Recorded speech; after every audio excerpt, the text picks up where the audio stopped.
Dr. Somerville had no choice but to let himself be led out of Roald's hospital room. After seeing him out, the private doctor stepped back inside, a smile spreading across his face. "Congratulations, Mr. Roald. I've been practicing medicine for a long time, and I have never, not once, seen a case of pancreatic cancer just vanish like this." Roald nodded, letting the words sink in. The tumor was gone. A wave of pure relief washed over him. He leaned back against the pillows, crossing his legs and letting out a heavy sigh. "Damn," he muttered. "I guess it's true. You really can pay to make your problems disappear. All that money. But the cancer's gone." But even that simple movement sent a sharp reminder of his other problem. The relief vanished, replaced by a familiar, crushing helplessness. The cancer was gone, sure, but he had no clue if he'd ever get back what he'd lost down there. At first, he'd considered talking to a specialist, getting an expert opinion on what was wrong with him, but he quickly shut that thought down. This was Charlie's doing. What could some random doctor do anyway? They wouldn't have a clue how to fix this. Worse, the story might leak and he'd become a laughingstock. The thought of the hospital staff treating him like some medical freak, a case study for a new brand of impotence, even the thought brought an unbearable amount of humiliation. So he pushed the thought away. A few hours later, just as the sky over Novigrad was beginning to lighten, a knock came at the door. Dr. Tiernan Somerville burst in, practically beaming. "Mr. Roald, congratulations! Your CA-199 is down to 20. You are officially in remission. You're cured!" "Incredible!" Roald shot up from the bed, a wild laugh escaping him. "That's it! I'm checking out. I'm going home, right now." He snatched his phone off the nightstand and pulled up the group chat. It was flooded with messages asking for an update on his test results, all of them waiting on pins and needles. Roald quickly typed a message. "Guys, the pancreatic cancer is gone. I'm cured." Honestly, he hadn't planned on telling them right away. The thought of all those other guys getting their potency back while he was still stuck like this was a bitter pill to swallow. But then he remembered what Charlie had said. He was their class representative, and there was still some honor in that. So he hit send. No one in the chat had gotten any sleep. They'd all been up all night, anxiously waiting for his news. When Roald's message finally came through, a collective sigh of relief went through the group. By dawn, the group had started pooling their money, and they quickly transferred the crypto to Fielder. A few hours later, an assassination fund worth over $10 billion was officially established on the dark web. Almost immediately, the fund posted its first public mission. It was a multi-billion-dollar bounty to hunt down celebrity abusers across the globe. The targets included anyone guilty of assault, causing serious injury, or even murder. The fund was built on a 3-tiered bounty system. The first tier was for informants. Thanks to the dark web's robust anonymity, anyone could submit information without fear of exposure. With the fund now live, tips could start rolling in immediately. Anyone with inside knowledge on these corrupt celebrities could use the encrypted channels to report what they knew. If their information was verified, the user would receive a crypto payment. The size of the reward would scale with the value of their intel. The second part is the assassination system. Once a target is verified, a bounty is posted online, just like Fielder's Operation Nightshade against Luna Wright. The contract is open to any assassin, and whoever gets the job done collects the bounty. The third part is the assist system, which works just like getting assist credits in an online game. If one person takes out a target solo, they get the full payout. But if multiple people are involved in a successful hit, then anyone who contributed gets a cut. Even something as simple as tripping the target during a chase could earn you credit for an assist. With their massive funding, they could theoretically post at least 100 bounties, each worth $100 million. The fund was also completely transparent about its process. Once they confirmed evidence that some corrupt public figure had violated someone's free will, hurt them, or even committed murder, the proof would be released to the public. Immediately after, a bounty would be placed on their head. This meant that even if these powerful creeps managed to keep themselves safe or find a secure place to hide, their reputations would still be completely ruined. When word of the new assassination fund spread through the underground network, it sent a shockwave through the world's wealthiest circles. Countless celebrities and public figures were horrified. Almost overnight, the going rate for private bodyguards skyrocketed. Major security firms like Onyx even started pulling mercenaries from the battlefields of the Eastern Crescent. The reason was simple.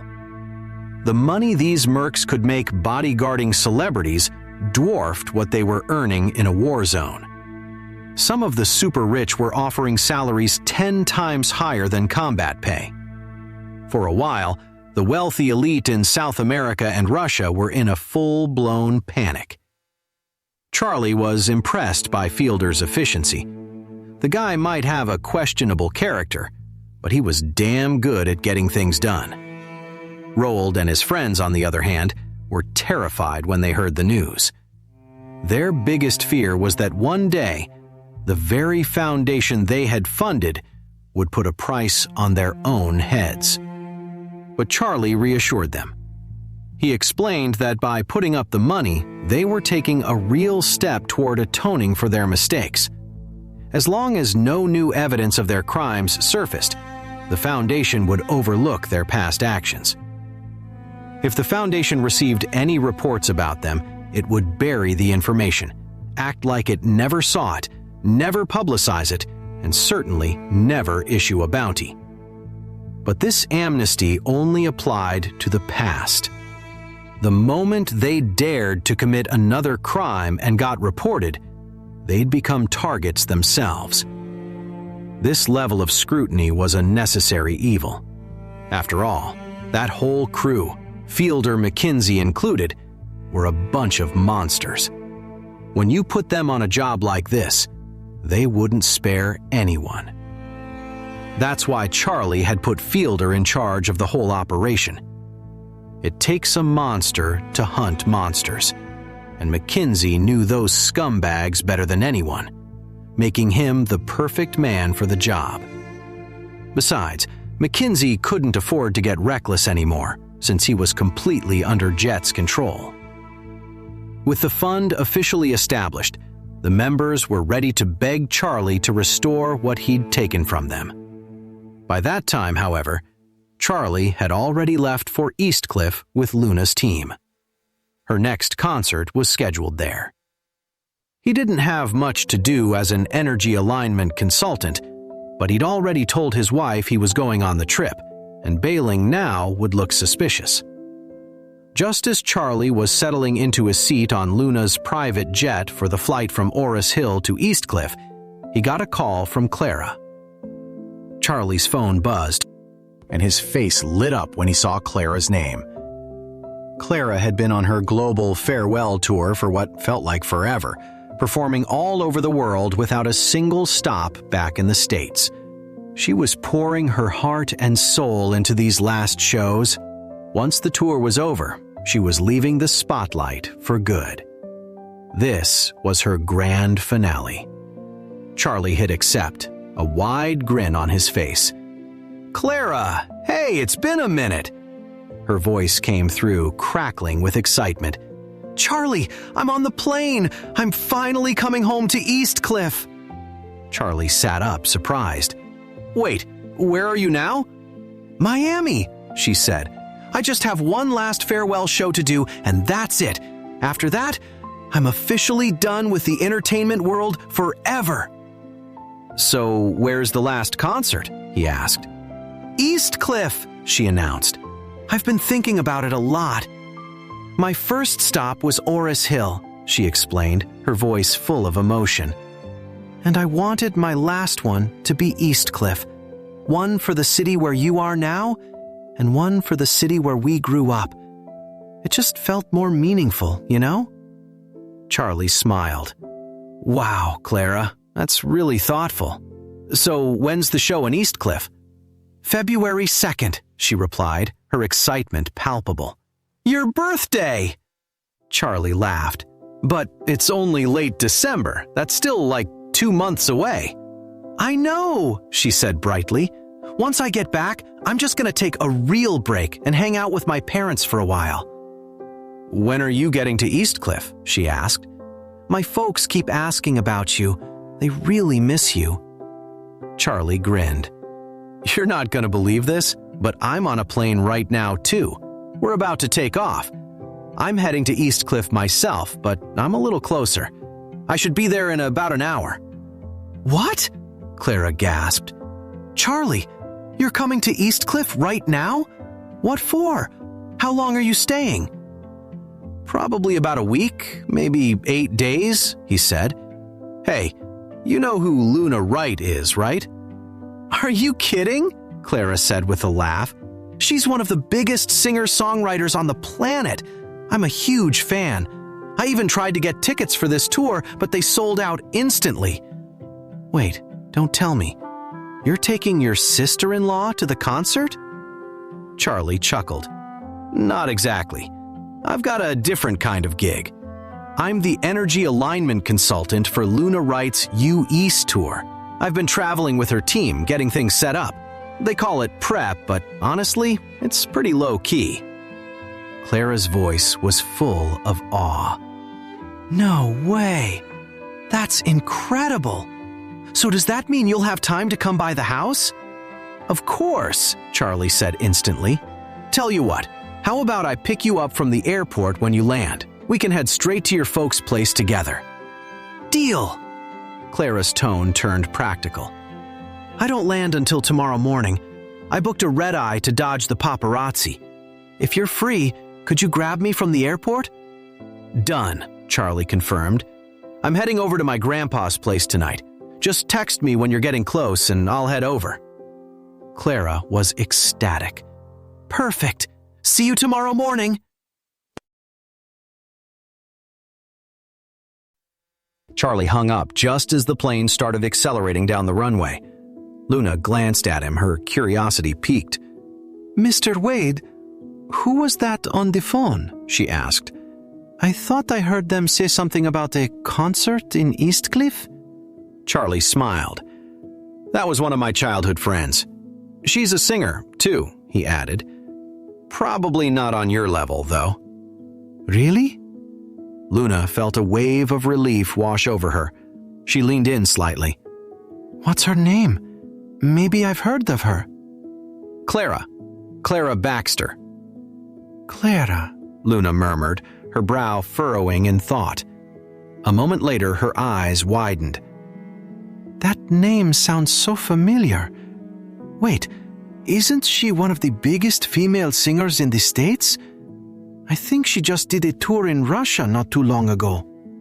"Yes," Charlie nodded. "That's her." "Wow," Luna breathed. "So she's really your friend?" She recalled a headline she'd seen. "I remember reading that she had the highest grossing tour in Russia for an American pop star. And she's about to retire, right?"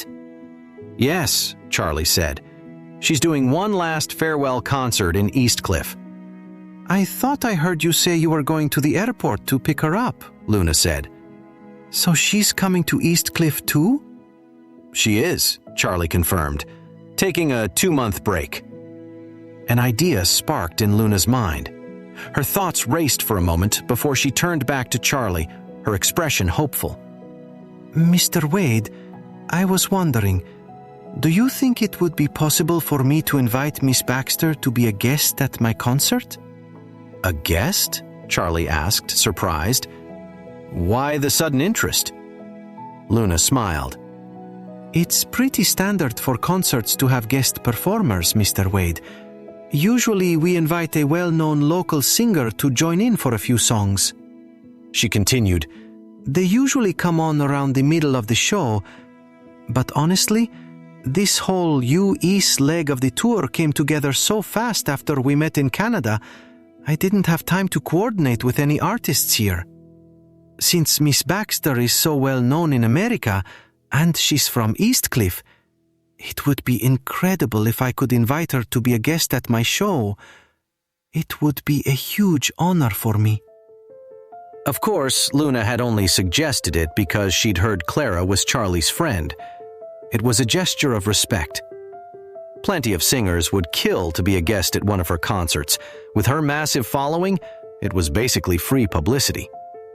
But she had no idea if Clara, who was on the verge of retiring, would even be interested. So she humbled herself and put the offer on the table. The irony wasn't lost on Charlie.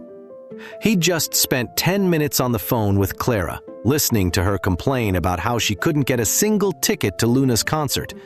And now, out of the blue, Luna wanted to invite her on stage. He knew his friend. She wouldn't just say yes, she'd probably lose her mind. This meant she wouldn't just get to see the concert, she'd get to perform on the same stage and actually meet Luna backstage. I'll run it by her when I see her, he told Luna, and I'll let you know what she says. Then a thought occurred to him. Your concert is in 2 days, right? Is there even enough time to rehearse? It's fine, Luna said with an easy smile. Professional singers have a solid stage presence. We don't need a lot of prep. She must have tons of performance material ready to go. That stuff is all packaged with her songs, she explained. The backing tracks, harmonies, lighting cues, the visuals, it's all rehearsed into a polished package for each song. The easiest way is for her to just pick 4 or 5 songs and send the production files to my show director. Then she can pretty much just walk on stage and perform. And if she's up for it, we could even arrange to sing one of my songs together. Hearing this, Charlie couldn't help but smile. Well, if it's that simple, he said, I have a pretty good feeling she'll agree. Charlie decided not to tell Clara what happened. Not yet, anyway. He and Luna had flown into Eastcliff, but they made a point of not leaving the airport together. Charlie had already given Isaac a heads up that he was coming and planned on staying at the Wade family house, so Isaac had been waiting for him. The jet touched down in Eastcliff, and to protect Luna's privacy, it taxied to a remote spot on the tarmac where 2 black cars were already waiting. One was for him, the other for her. Charlie and Luna stepped off the plane together, and he saw Isaac standing outside one of the cars. Charlie turned to Luna. Get some rest. You need to be ready for the next 2 days of performances. He added, I'll let you know the second I hear anything from Clara. Okay, Mr. Wade, Luna said, nodding. She watched him get into his car before climbing into her own. Inside the car, Isaac looked surprised. Master Wade, why were you traveling with Luna Wright? Charlie smirked. I'm her energy alignment consultant now. He said it with a certain irony.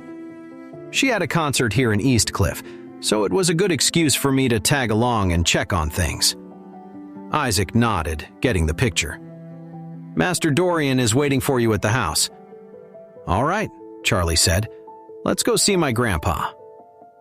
Charlie hadn't seen his grandfather in a little while, though it wasn't that long ago the old man had come to Orris Hill for the Bryan Automotive press conference. Still, now that he and his grandfather were on good terms again, visiting him was the first thing Charlie wanted to do back in Eastcliff. While Charlie's car headed for the Wade family estate, Luna was already meeting with her team on the way to the Four Seasons, the hotel they'd booked for the tour. When Charlie's car finally rolled up the driveway to the old Wade family house, his grandfather was already waiting outside. The moment Dorian saw him, his face lit up. "Charlie, what a great surprise!" Charlie greeted him warmly and gave him a quick rundown of the situation. A look of understanding crossed Dorian's face, followed by a soft sigh. "Charlie, that's so typical of you." He shook his head fondly. "You can't keep feeding your wife all these excuses. Haven't you thought about just finding the right time and telling her everything?" Charlie shook his head. "I haven't gotten that far. Claire's not like other women. She seems gentle, but she has a backbone of steel. She didn't care when I was broke, and she didn't care that everyone thought I was a nobody. But the one thing she can't stand is being lied to." He looked at his grandfather seriously. "If I tell her everything that's been going on, she might never forgive me." Dorian just smiled. "That's not true, and you know it. What you two have is real. She loves you, not your money or your status." He leaned in, his voice softer. "Look, I'm not getting any younger. I just want to see you two settle into a normal life. Have a real, honest conversation. Clear the air between you. And then give me a couple of great grandkids." Charlie sighed. "Grandpa, it's not just about how she'll react. I'm also worried about the other dangers lurking in the background."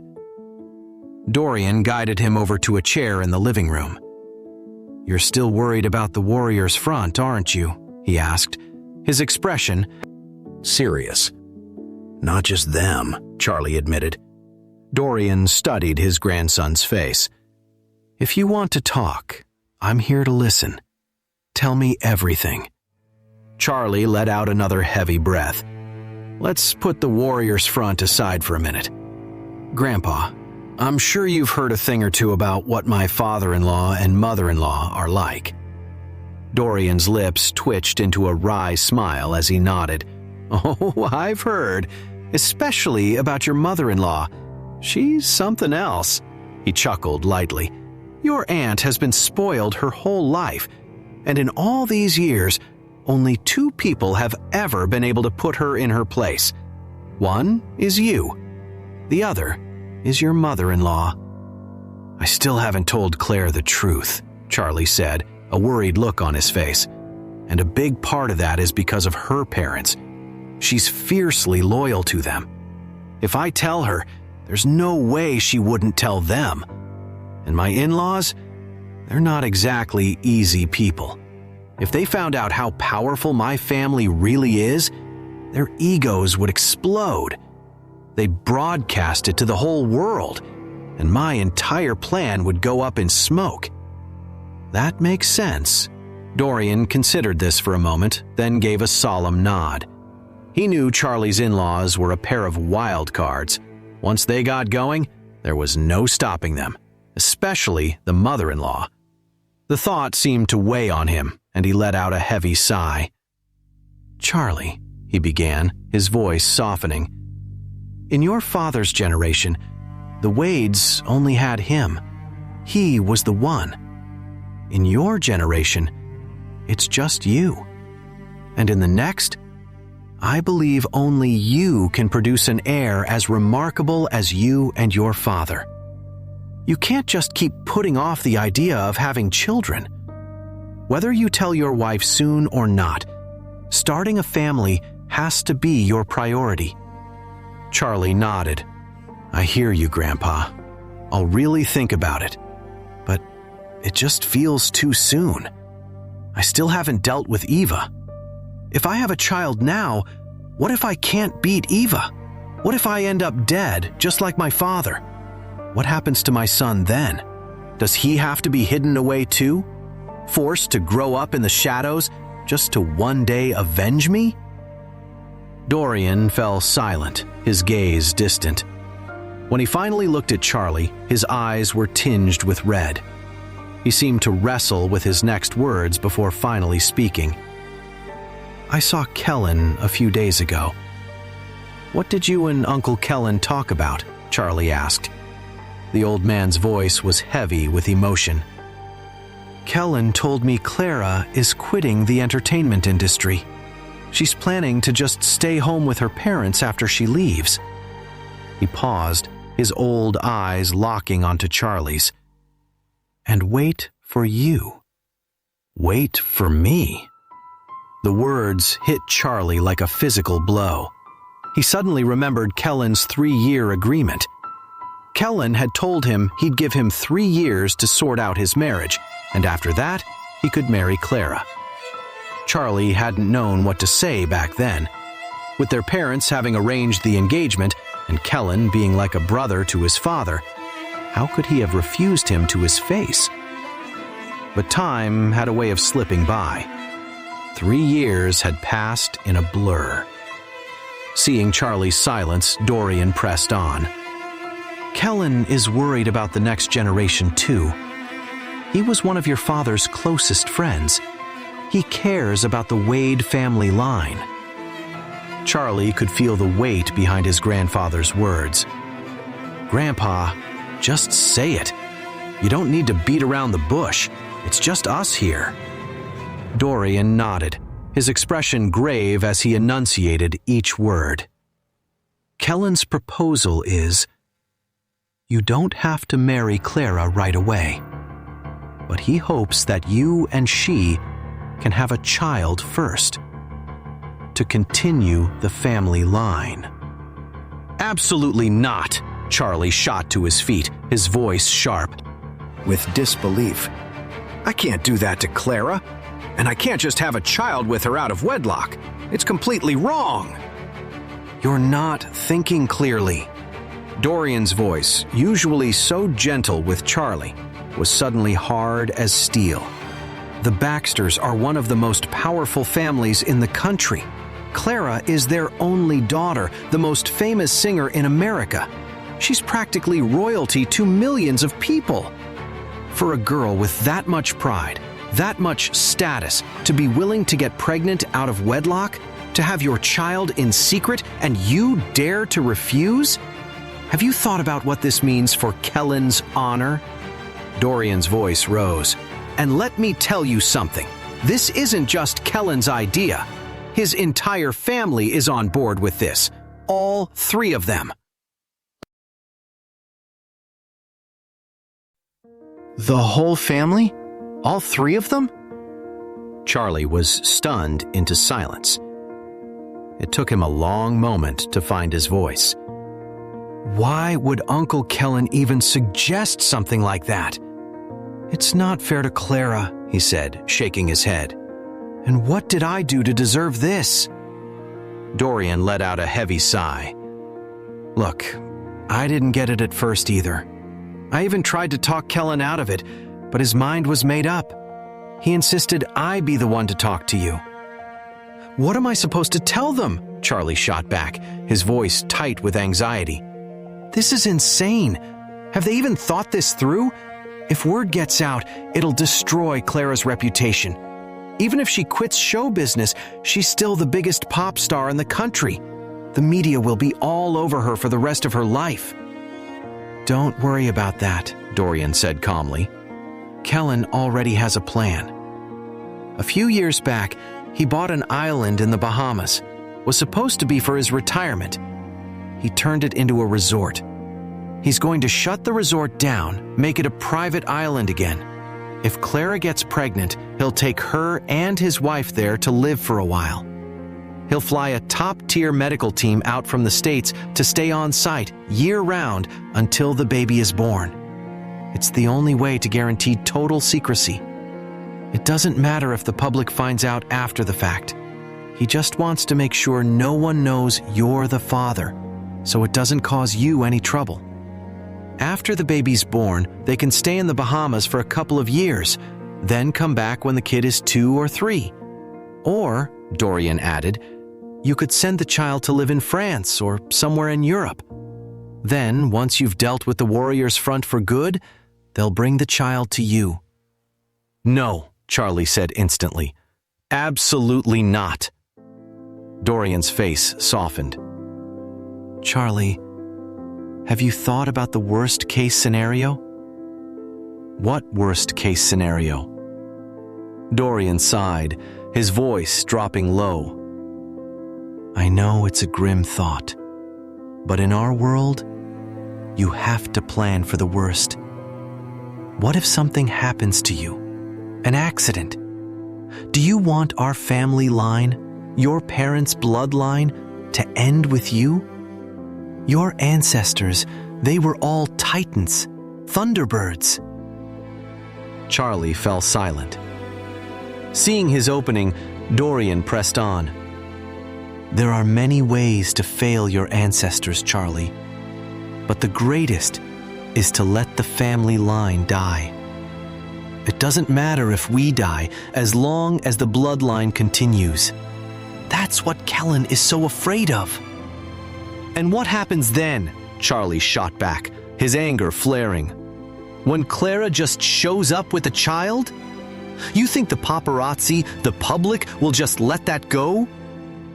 Once the Warriors Front is dealt with, you won't have to hide anymore. Your identity can go public, Dorian explained patiently. All you have to do is make things official with Clara, and the whole problem disappears. How can I do that? Charlie's voice cracked, the anxiety finally boiling over. I'm married. You all know that. I have my wife, who stood by me through everything, and on top of that, I have the fiancé my parents picked out for me. What am I supposed to do? Dorian's expression turned grim. You need to understand something, Charlie. Your engagement to Clara is public knowledge. The whole world knows about it. She went on record saying the only reason she got into music was to find you. You're Brian Wade's son, and she's Kellen Baxter's daughter. The friendship between your fathers was a Wall Street legend. So, down the line, when you defeat the Warriors Front and step back into the world as Brian Wade's son, when you officially take over the Wade family, everyone is going to ask you the same question. He paused, letting the weight of his words sink in. Do you know what that question is? What? Charlie asked, his voice barely a whisper. Dorian let out a weary sigh. Once you finally get your revenge, they're going to start asking, he said. They'll say, when are you going to marry Clara? She's waited for you for so many years. So, tell me, when the whole world is asking you that, what are you going to say? Are you going to tell them that when you were broke and had nothing, you married another woman? Are you going to tell them that even after everything Clara has done for you, you're sticking with your first wife? How many people in this world do you think will respect you after that? And how many will blame you? And what about Claire? How much pressure is she going to be under? Think about all the people who adore Clara, who are waiting for you two to get married. How much hate is she going to get? Have you even thought about any of this? The weight of the old man's words crushed Charlie, leaving him speechless. He knew his grandfather was right. Claire wasn't a celebrity. She didn't have a following. Clara, on the other hand, was a different story. She had hundreds of millions of fans. In all her years in the entertainment industry, Clara had never had a single piece of gossip or scandal attached to her name. Everyone knew that the only daughter of a multi-billion-dollar family hadn't gotten into show business to get famous or make money. She wasn't just playing around either. She was there to find her husband.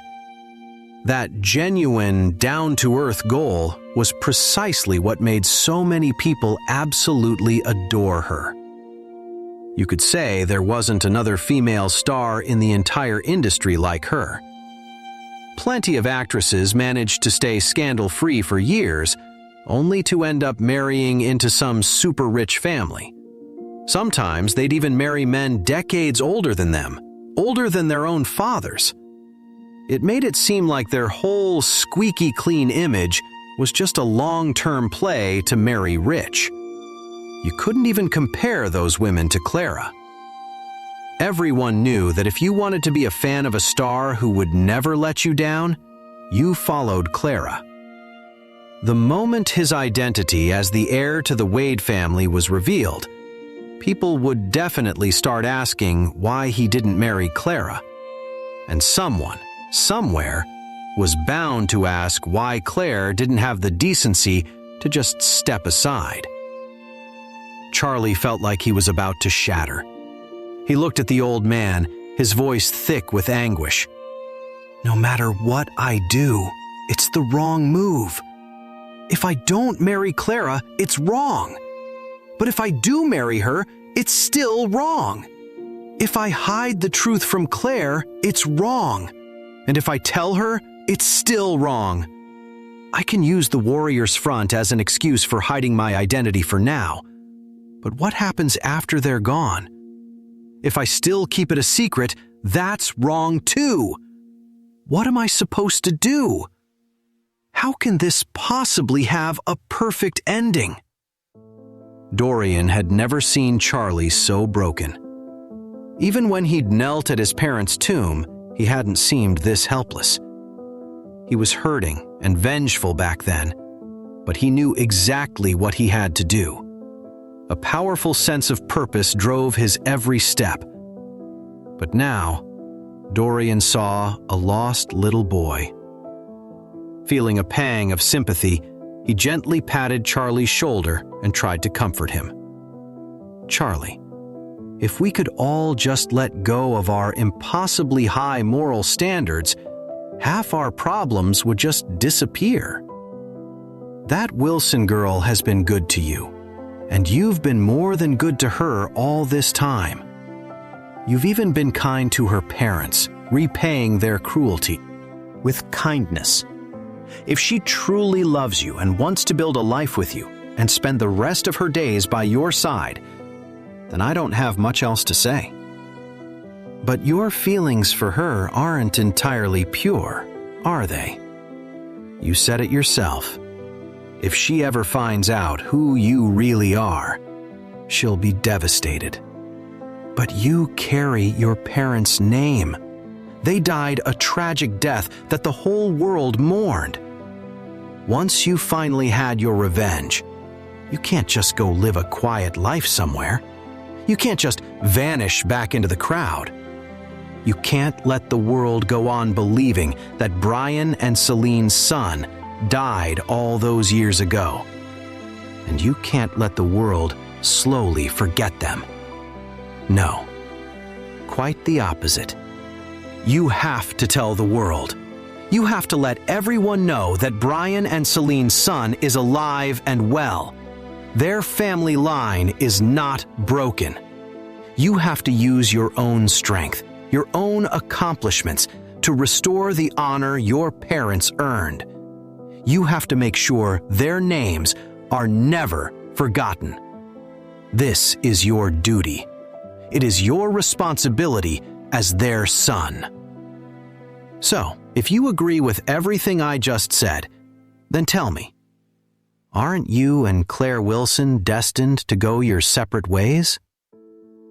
His grandpa's heart-to-heart had left Charlie reeling. He'd never really let himself think about it this deeply before. Part of him felt like it wasn't the right time to make a choice, but another part knew there was no perfect solution to a mess like this. And his grandpa was right, of course. Once he finally took down the Warriors Front and dealt with Eva for good, he'd have to go public and return to the Wade family. He would have to let the whole world know that Brian and Celine's son had come home. When that day finally came, how was he supposed to look Claire in the eye? She's going to find out everything eventually. It's just a matter of time. The thought made Charlie sigh. One lie always leads to another. Lately, it wasn't just his real identity he was hiding from Claire. He was hiding so much more, and a lot of it had to do with her own parents. For starters, he was the one who'd sent Elaine to jail that first time, right after she'd stolen his bank card and drained his account. Claire had been a wreck back then, worried sick about her mom. And all the while, he had been the one pulling the strings behind the scenes. Once the truth about him came out, she'd be able to connect the dots. Seeing Charlie's silence, Dorian knew his words had landed. "Charlie," he said, his voice softening, "I just want you to think about this carefully." He paused. "And if you have some time in the next couple of days, you should go visit Kellen." Charlie sighed heavily. "I was planning on it. I already told Clara I'd pick her up tomorrow morning and we'd go straight to their house. But you just dropped all of this on me. How am I supposed to have the guts to face them now?" Dorian looked surprised. "You're picking up Clara? She's coming back?" "Yes," Charlie confirmed. "She's on her way back. Lands in Eastcliff tomorrow morning. I told her I'd be there." "Why?" Dorian asked, his tone shifting. "So you promised her you'd be there, but now you're not going to show, just because of what I said?" "Charlie, that poor girl is coming all the way back from overseas. She's been on a plane for more than 10 hours, and you know she's excited to see you the second she lands. Are you really going to stand her up?" A headache started to pulse in Charlie's temples. "I'm not saying I won't go. I don't know how I'm supposed to face them. My uncle and aunt especially." Dorian waved a dismissive hand. "Don't worry about that. He'll never bring any of this up to your face. Otherwise, he wouldn't have come to me with it in the first place. If you've got thick enough skin, you just pretend you don't know a thing. He doesn't mention it, you don't mention it, and you both just move on, right?" Charlie shot him an annoyed look. "Grandpa, that's a pretty blunt way to put it. Are you just calling me thick-skinned?" Dorian quickly backpedaled. "Hey, that's not what I meant at all. I'm just giving you a little advice, that's all. Just think about it. You'll see Grandpa's advice is the best way forward. Your only move here is to play dumb. If you refuse Kellen outright, it's a slap in the face to all three of them. You have to remember, they've been waiting for you for 20 years. A wave of guilt washed over Charlie. He knew it. Deep down, he knew he couldn't just say no to the Baxter family. Who the hell did he think he was, to do something so disrespectful? Charlie owed Clara's family a debt he could never repay. They'd been willing to let him marry their daughter, their pride and joy, and had even offered to let her take his family name. How could he turn them down flat after everything they'd done? For now, all he could do was play dumb. Charlie knew his grandfather was playing him like a fiddle, but there was nothing he could say right now. He let out a quiet sigh. "Okay, Grandpa," he said. "I know what I need to do." Dorian nodded, a warm smile spreading across his face. "Good. Now, you'll be at Kellen's tomorrow, so you should stay for lunch. Then, in the evening, I want you to bring Clara over so we can all have dinner together. It's been too long since I've seen her, and to be honest, I miss that girl." Charlie knew it was a command disguised as a request. He couldn't get out of this one. Whatever was going on between him and Clara, it was only right for her to come back to Eastcliff and visit his grandfather. So he just agreed. "Okay, I'll stop by tomorrow after I see Clara." "Excellent." Dorian was clearly pleased. "And let's not go out. We'll have a nice family dinner right here at home. And you know, since Clara's coming, why don't we have her family join us?" A knot formed in Charlie's stomach. Grandpa, what are you doing? Dorian's smile didn't waver. Nothing at all. It's just been ages since I've had dinner with the three of them. As their elder, it's only right that they come visit me. Charlie felt his shoulders slump in defeat. It's your call, he added. But if you're going to invite them, you should be the one to call Uncle Kellen. I'm not playing middleman.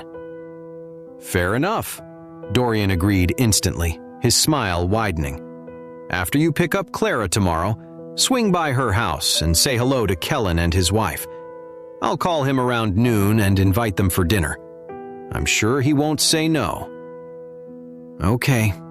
Charlie knew he was walking on a tightrope. Anything he said could be twisted against him, so he just kept his mouth shut. Dorian spoke again. Charlie, I was also thinking of having your aunt join us. What do you think? That would make 3 from the Baxter family and 3 generations from ours. It has a nice ring to it, don't you think? Charlie's aunt, Amanda, had been relieved of her duties at the family crypt to look after his grandfather. The rest of the family was still stuck on the mountain. Charlie didn't have anything against Amanda, and he knew his grandfather adored her.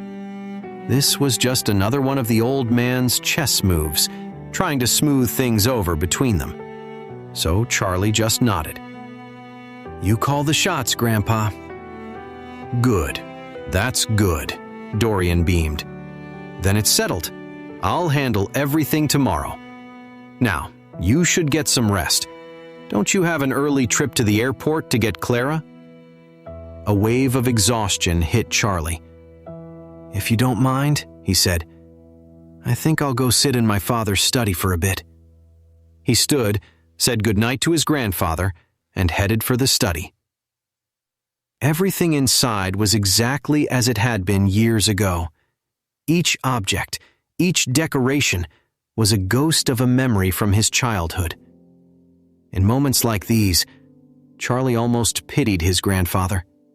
His only truly brilliant son had died young, leaving him with a string of disappointments who weren't even worth mentioning. It was why Dorian kept this room preserved like a shrine. He'd spend entire days in here, sitting in silence, missing the son who had been his greatest pride. Charlie sank into his father's desk chair, a single question weighing on him. If his father were still alive, what would he tell him to do? Be loyal to his marriage? Honor his elders? Or stay loyal to the family? Then again, the last two were pretty much the same thing. The East Cliff night was clear and cold. Charlie lay in bed, tossing and turning, sleep a world away.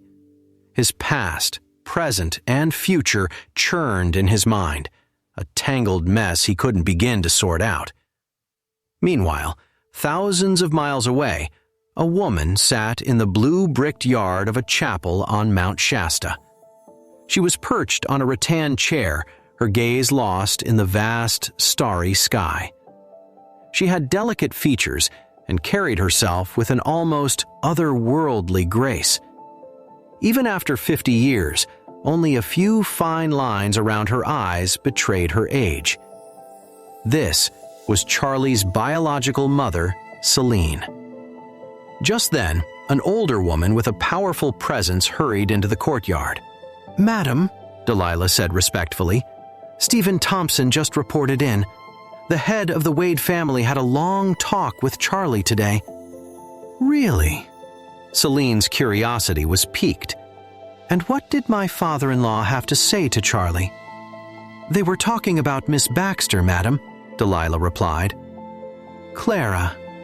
A faint smile touched Celine's lips. What about her? Delilah recounted the entire conversation. As she listened, Celine's initial surprise hardened into something else. Finally, she couldn't help but murmur, He really does have his heart in the right place. Delilah nodded. I thought so too. The way the Baxters have treated Charlie, it's admirable. Celine sighed. My father-in-law was right. One day, Charlie will have to return to the Wade family and take his place as their heir. And when that happens, she continued, Claire might not be able to handle it. Delilah's brow furrowed. So, madam, what's the best way to handle this? Celine's expression grew cold.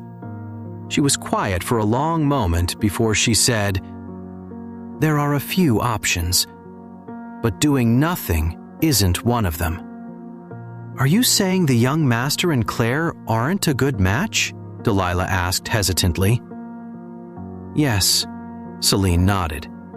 After a beat, she added a new intensity in her voice. If you really look at it, their relationship is built on a lie. It's a minefield of potential problems. Once Charlie deals with Eva's mess and returns to the Wade family, he'll have the triple backing of the Wades, the Hayes, and his own power. At that point, he'll be one of the most powerful men on the planet. If news gets out that he's divorcing Claire then, the optics would be terrible. Delilah nodded again.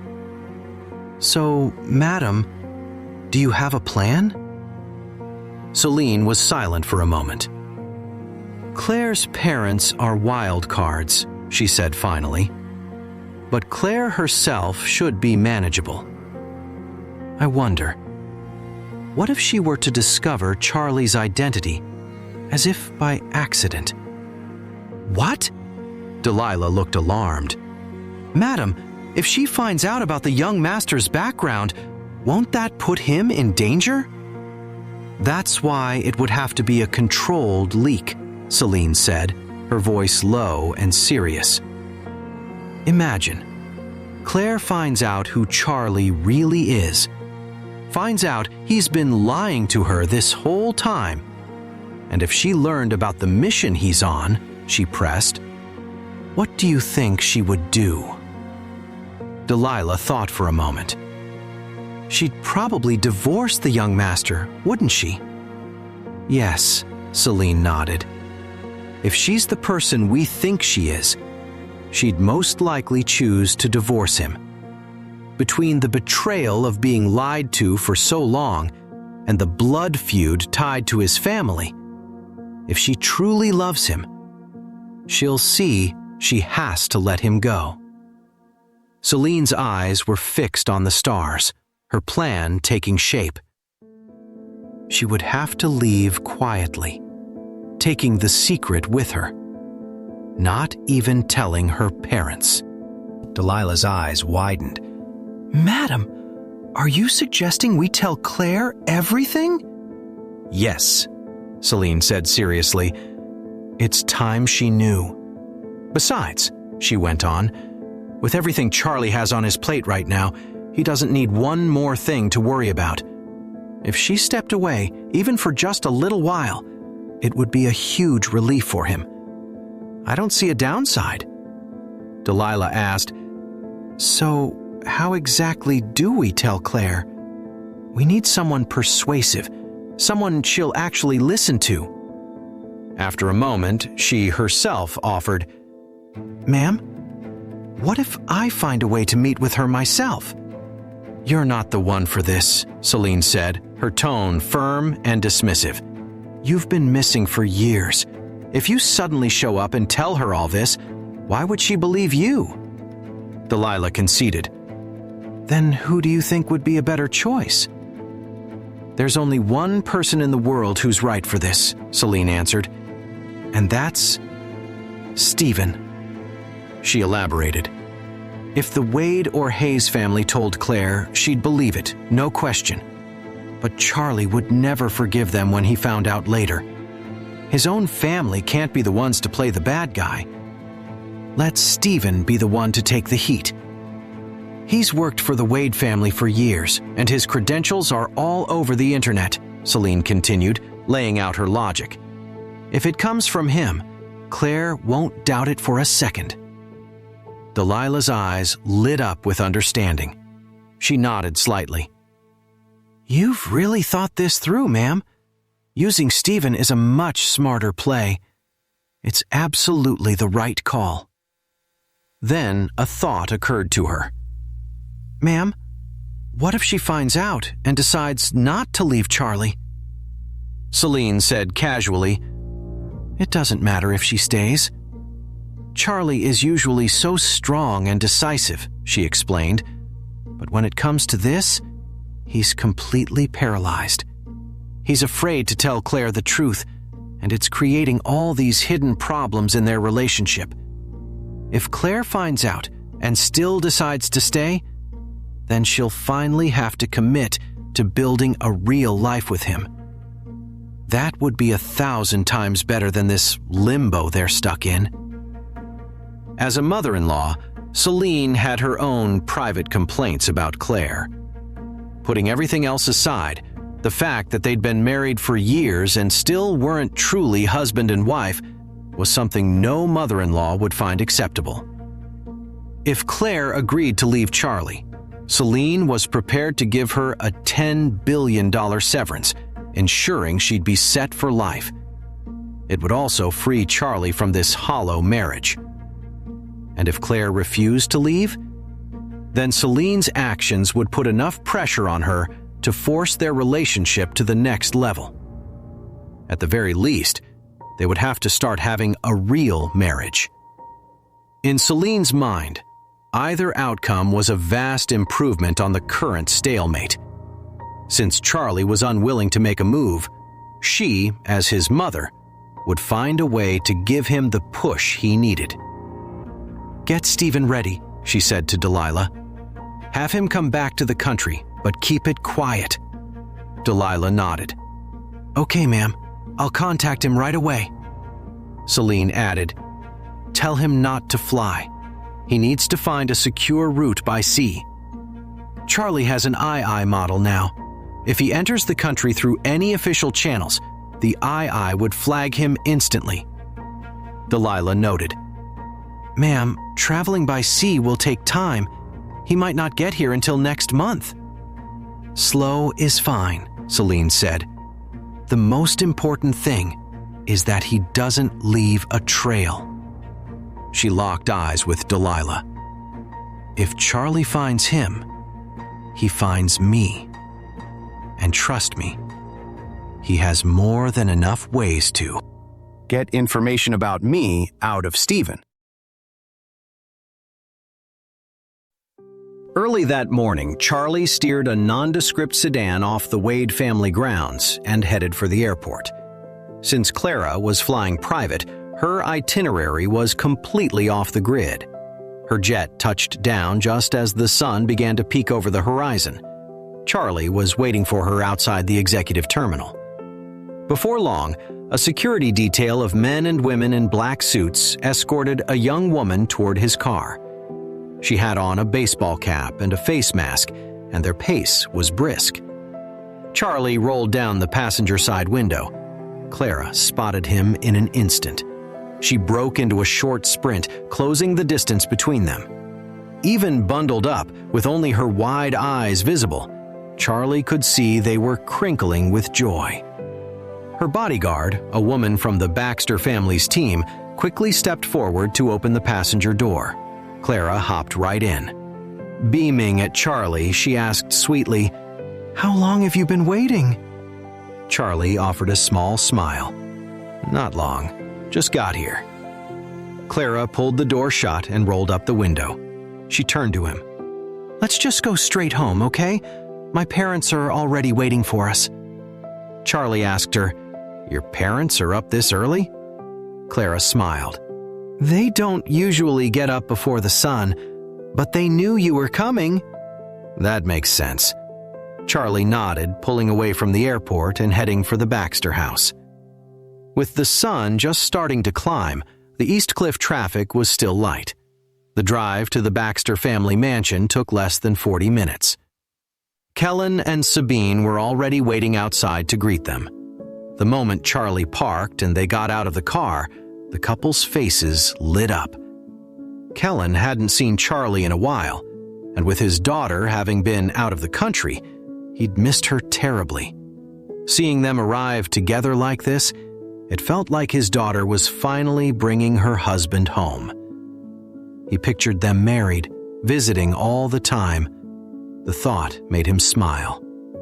But after his conversation with his grandfather the day before, Charlie felt a knot of guilt tighten in his stomach as he faced the couple.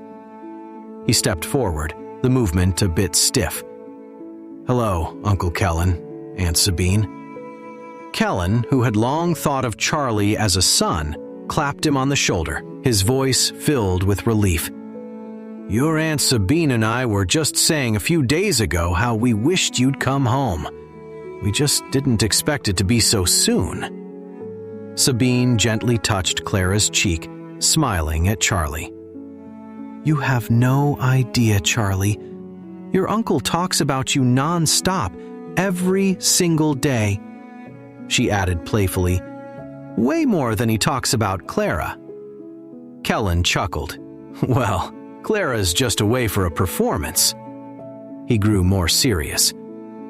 "I worry about her, of course, but not in the same way. You, Charlie, you're always up against dangerous people, fighting battles in the shadows and out in the open. You're constantly in harm's way. As an older man, it's only natural for me to worry." He took Charlie's arm. "Come on, let's go inside and talk. There's a lot I want to ask you." Charlie's stomach twisted, but he had no choice but to bite the bullet and follow Kellen into the house. Once inside, Kellen motioned for him to sit. The living room was arranged with 3 plush sofas. Kellen and Charlie took one, while Sabine and Clara sat on the one opposite them. Kellen looked at Charlie, his expression filled with concern. "Charlie," he asked, his voice low, "how's it going?" Charlie knew he meant the Warriors' front. "We're still making progress," he replied. "We just took down one of their bases in Zarvona." "That's great!" Kellen's face lit up. "As long as you keep chipping away at them, it doesn't matter how strong they are. You'll eventually close the gap or even pull ahead." Charlie let out a heavy sigh. "I'm afraid it's not going to be that easy anymore. While I was in Zarvona, I found out they're starting something new. They're going to separate the dead men from their families," he explained, "and use them as leverage to guarantee their loyalty to the Warriors' front. It means we probably won't be able to get another base to surrender completely. Not unless we're willing to take them all out. But it's a tragic situation for those warriors," Charlie added quietly. "They might have innocent blood on their hands, but their families and children are innocent." Kellen couldn't help but sigh, the weight of it all settling on him. "We can't convince them to surrender, and we can't just kill them all," Kellen mused. "I'm afraid that would just create more problems down the road." Charlie nodded. "Exactly. That's why I'm adjusting my strategy. For now, I'm holding off on any direct attacks. I'm going to use the HEIR model to get a global picture of their network first. I'll make my next move once I have more to go on." Kellen nodded, but his mind was already elsewhere. The real reason he wanted Clara to have a child with Charlie was that he was terrified this path to revenge would be a long, dangerous, and lonely one. He knew Charlie. As long as the Warriors' front was still out there, he wouldn't have the headspace for romance. And if that was the case, the 3-year agreement they'd made would be worthless. When they'd first shaken on that deal, neither of them had known the dark secrets or the true scale of the Warriors' front. Back then, the goal had been simple. Give Charlie 3 years to sort out his complicated situation with Claire. Once that was resolved, Charlie would be free to marry Clara and take his rightful place as the heir of the Wade family. But learning about the Warriors front changed everything. Kellen understood this wasn't just some long-standing family feud anymore. It was a massive, existential threat. He knew he was powerless to help Charlie take them down, so he'd quietly shelved their 3-year agreement. The new plan was to wait until Charlie had won, and then they could talk about a new timeline. Still, the road ahead was treacherous. Kellen was painfully aware of his own limitations and lived with the constant fear that something would happen to Charlie. That was what sparked the idea. Have his daughter have a child with Charlie first. At first, he felt like a pretty lousy father for even thinking it. But then he decided to talk it over with his wife. He hadn't expected his wife Sabine to be completely on board. But the Baxter family wouldn't be where it was today without the support of Charlie's father, Brian, all those years ago. And Kellen himself was only alive because Charlie's rejuvenation pill had saved him. On top of all that, their daughter Clara had been in love with Charlie for years, without a single regret. Sabine agreed it was time for the Baxter family to be proactive. With the two of them on the same page, Kellen left the delicate task of talking to Clara in his wife's hands. Sabine set up a video call with Clara. She carefully broached the subject, hinting at Kellen's fear that if something were to happen to Charlie, Brian and Celine's bloodline would be cut off for good. Clara just came right out and said it. "Well, I'm planning on quitting the entertainment industry soon anyway. If Charlie is willing, I'll have a child for him. And if Charlie doesn't want to be with me physically," she added, "I'd even do IVF." Sabine was floored by how casually her daughter said it. She knew Clara had been saving herself for Charlie all these years. Even in her 20s, she was still a virgin. The idea of IVF made Sabine recoil. "Sweetheart, you're a virgin," she said gently. "How can you even suggest something like that? Charlie might not be able to give you a legal identity or a public wedding right now, but he's an honorable man. He'll make sure that when it happens, it's done right." Sabine found herself smiling as she watched Charlie. The more she got to know her son-in-law, the more she liked him. Back in the day, when Brian had the wealthiest women in Eastcliff wrapped around his little finger, Sabine had been just one of his many admirers. But her feelings for him were more like a fan's crush on a movie star, not the real, romantic love between a man and a woman. When she was younger, she'd watched Brian take the world by storm. And now, in just the last couple of years, she'd seen Charlie do the exact same thing. So, it was only natural that she wanted him as her son-in-law now more than ever. At the same time, she knew Charlie had been through a lot during his years away, and she understood you couldn't force matters of the heart. That's why she was hoping her daughter and Charlie would have a child soon, to secure their bond. It wasn't just about giving the Wade family an heir. More importantly, she was terrified Charlie wouldn't be able to keep his 3-year promise. If he did break that promise, she knew a man of his character would draw a line. He'd keep things polite with Clara, but nothing more.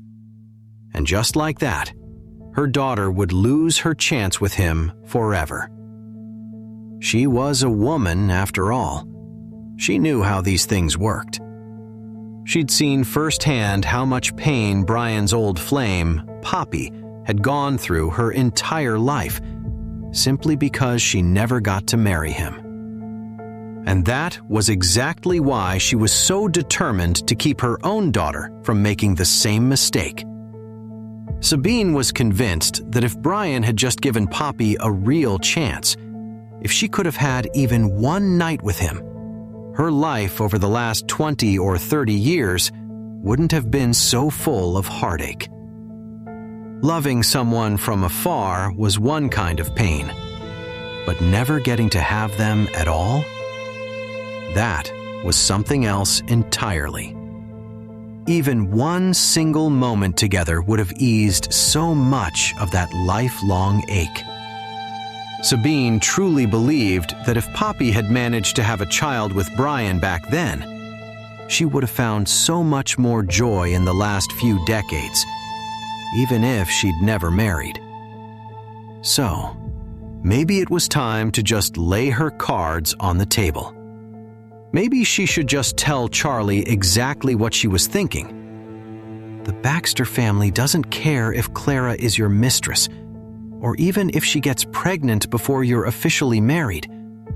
We're willing to swallow our pride for our daughter's happiness. That's how much this means to us. How could he possibly say no to that? She took a breath, steeling herself to speak. But Charlie cut in before she could get a word out. "Oh, by the way, Clara," he said, turning to her. "I have some good news." Clara's curiosity was piqued. "Oh? What is it, Charlie? Come on, tell me." Charlie smiled. "You know how Luna Wright is doing 4 concerts here in Eastcliff?" he started.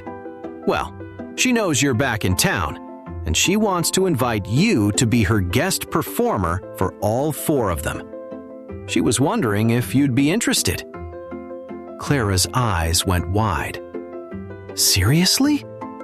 Luna Wright wants me as a guest performer?" Her excitement quickly turned to confusion. "But why? I don't even know her." Then, a thought struck her, and she narrowed her eyes at him playfully. "Charlie, did you put her up to this?" Charlie shook his head, a small smile playing on his lips. "Nope. She overheard us talking on the plane." He shrugged. "I guess she just wants to get to know you. If you're into it, I can take you to meet her later. If not, no big deal. I'll just let her know." "Are you kidding?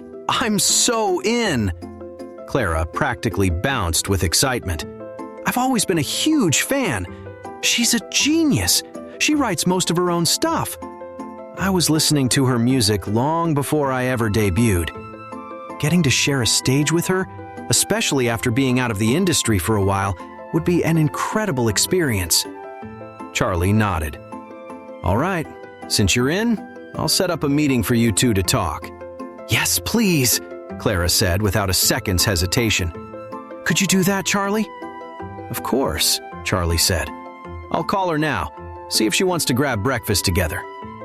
Sabine jumped in. "Charlie, why don't you all just have lunch here at the house?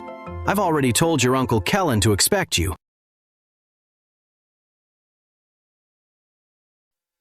Charlie nodded. "Don't worry, Aunt Sabine. Clara and I are just going to meet with Luna to sort some things out," he explained. "We'll be back in time for lunch." As he spoke, something his grandfather had said came back to him. "By the way, Aunt Sabine, Uncle Kellen, my grandfather wanted me to invite you 3 over to our place for dinner tonight," he added. "Are you free?" Hearing that they'd be back for lunch had calmed Sabine's nerves a bit. But now, learning that Dorian himself was inviting their family to the Wade estate for dinner, her anxiety practically melted away. She figured Charlie's grandfather had to have a hand in this, which was a huge relief. With a smile, she said, "Well, your uncle and I are retired. We have nothing but time." She glanced at her daughter. "And Clara just got back from her trip, so you don't have any plans, right, sweetie?" Clara smiled. "I was planning to take it easy until my last concert, but I guess the next few days will be busy after all.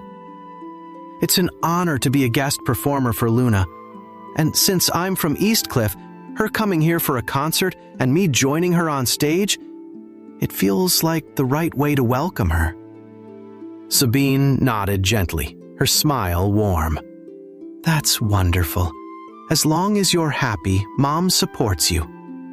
Seeing that everything was settled and their schedules didn't conflict, Charlie pulled out his phone and called Luna. It was still early, and he had no idea if she was even awake, but he wasn't feeling particularly patient. The phone rang for what felt like a long time before someone finally picked up. Luna's groggy, confused voice came through the line. "Mr. Wade? Why are you calling so early?" Charlie answered with a light chuckle. "Sorry to call you this early." No, not at all." Luna's voice sharpened, suddenly alert. "What's up? Did you need something?" Charlie said, "I was hoping we could meet up at the Four Seasons. I'm with my friend Clara, and we wanted to talk to you about the performance." Luna's voice jumped with surprise. "She agreed?" Charlie smiled. "She did, and she's really excited to share the stage with you. So I figured we should get this all sorted out as soon as possible," he continued. "The show's only 2 days away." "Yes, absolutely," Luna said, all business now. "We need to lock in the details right away, like the performance time, the set list," she added. "It would be great if we could figure out more ways to interact during the show, too." Charlie agreed immediately. "The sooner the better. In that case, let's meet up and talk it over now." Luna's smile was audible through the phone. "That's great. I just booked the presidential suite, and it has a conference room. If you and Miss Baxter haven't had breakfast, I can have some sent up. Come on over. We can eat while we talk." "Sounds good," Charlie said decisively. "We're on our way." He hung up and turned to Clara. "All right, let's head out. The sooner we get this done, the sooner we'll be back, so we're not late for lunch," Clara finished for him, agreeing easily. Seeing how anxious Charlie was to leave and go discuss things, Sabine felt a flicker of suspicion. It felt like he was just making an excuse to get away.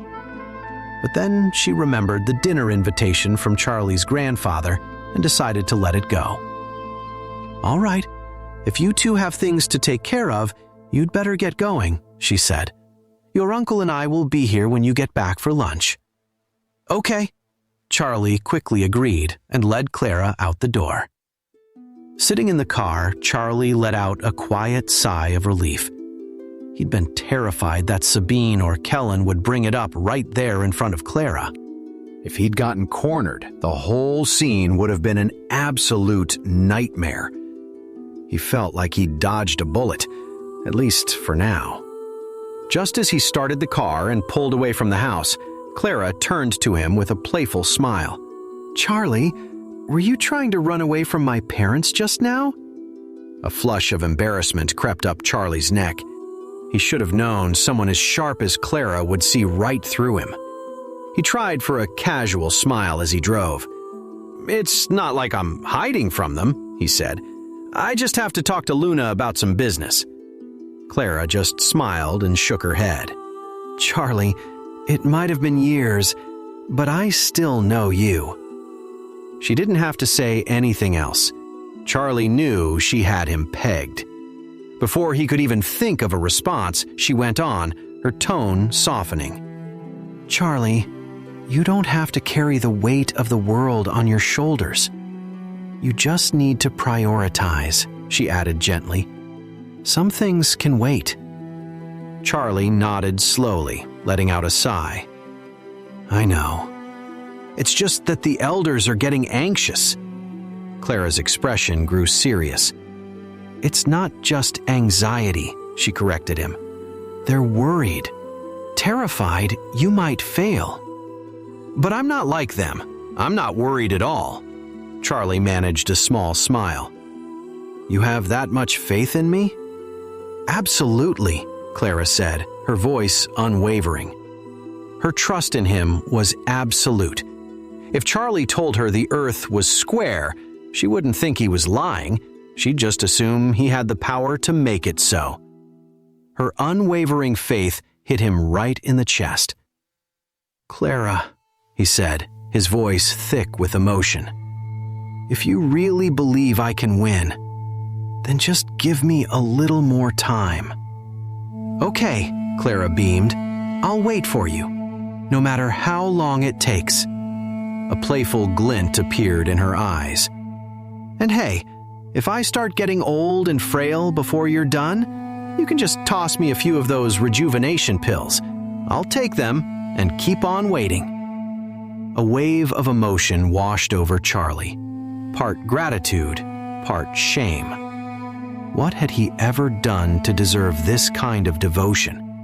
To have her spend years waiting for him? Even with Clara's 100% certainty that he'd come out on top, a knot of dread tightened in Charlie's stomach. Eva was over 400 years old. He'd never faced an enemy like that.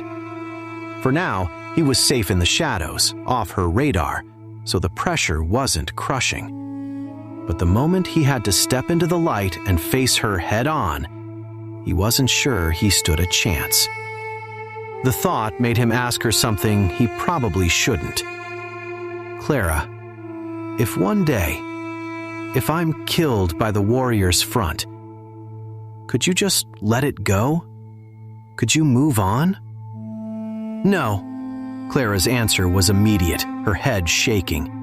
"If you died and my parents were still alive, I'd watch over your grave. And when they pass, I'll join you. I'll make the Wades bury us together."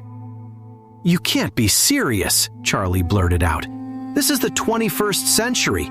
People don't die for love anymore." Clara muttered. "Who said anything about dying for love? I just have no reason to keep living. The only people in my life I care about are my parents and you, Charlie. If all of you were gone, being alive would be torture." The light turned red, and Charlie brought the car to a stop. He turned to her, his expression dead serious. "Clara, I need you to promise me something." She nodded without hesitation. "Anything, Charlie. Just tell me." His voice was low and urgent. "I don't know how powerful these enemies are. If one day I don't make it, I need you to take your parents and go somewhere safe. Somewhere. You can all have a good life. I'll make sure you have enough rejuvenation pills beforehand," Charlie continued, "so you can stay with your parents for as long as possible." He took a breath, his grip tightening on the steering wheel. "And when they're gone, you'll still have a long life ahead of you. With the pills, you could live to be 150. It's not so unbelievable that people would question it." "I don't want it." Clara shook her head, her expression stubborn. "Life wouldn't be worth living without you and my parents. Even if I lived to be 150, I'd still have to spend the last 20-plus years of my life completely alone." Her gaze locked onto Charlie's, and her voice dropped. "Unless we had a child together. Then, after my parents were gone, I'd still have someone to live for in this world.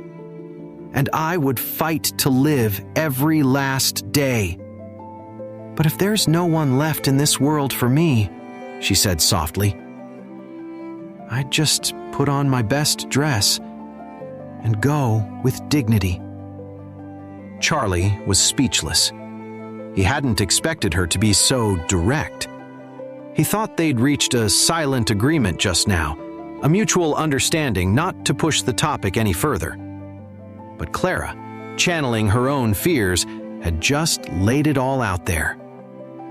And in that moment, he realized this wasn't just about his family line continuing.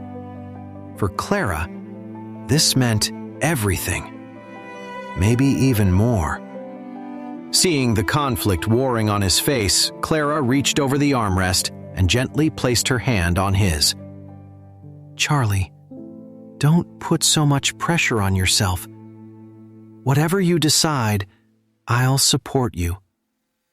Charlie gave a small nod. He looked calm on the surface, but inside his mind was racing. Meanwhile, reporters were swarming the Four Seasons Hotel.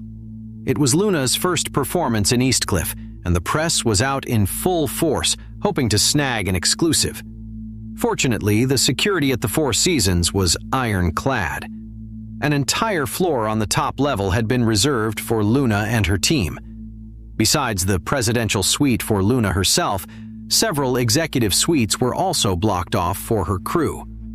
To prevent any secret photos, all cleaning and service staff had to check their phones before starting their shifts on that floor.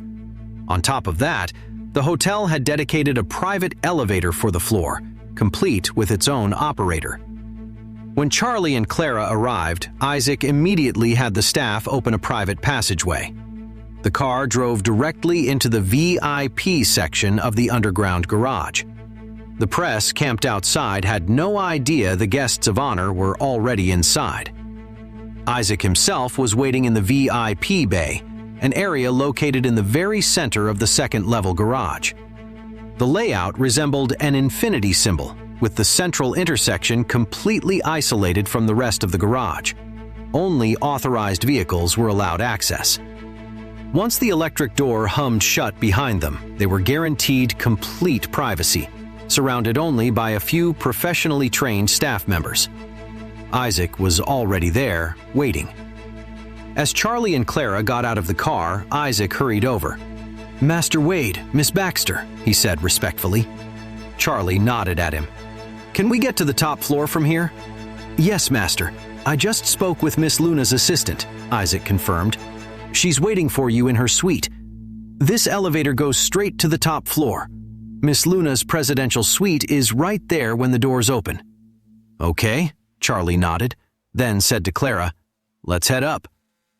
"This way, Master Wade, Miss Baxter," Isaac said, gesturing toward the elevator. "I'll take you up." On the top floor, Luna was practically buzzing with excitement. She'd already changed into her dress and had her assistant stand watch in the hall. She still had her headphones on, listening to Clara's music. As a gesture of goodwill, to Charlie, she was planning to perform one of Clara's songs, which she considered the ultimate sign of respect. Her assistant was glued to the private elevator's display near the entrance. When she saw the indicator light up, showing it was ascending from the underground level, she rushed back into the suite. "The elevator's on its way up! Perfect!" Luna's face lit up. She quickly pulled off her headphones, stepped out of her room, and waited by the elevator doors. With a soft ding, the elevator arrived, and the doors slid open. The moment Luna saw Charlie and Clara, a brilliant smile spread across her face. "Mr. Wade, Miss Baxter, I'm so happy you're here." In the past, Luna might not have given Clara a second thought. After all, Clara's status in the music industry wasn't even in the same league as hers. These days, the singers with the most global influence tended to come from countries that had spent years exporting English-based culture, much like how Hollywood movies dominated the global market. Clara was the biggest artist in the United States, which naturally meant her influence didn't extend as far internationally. But Luna was different. She wasn't just a star in English-speaking countries, she was a worldwide phenomenon.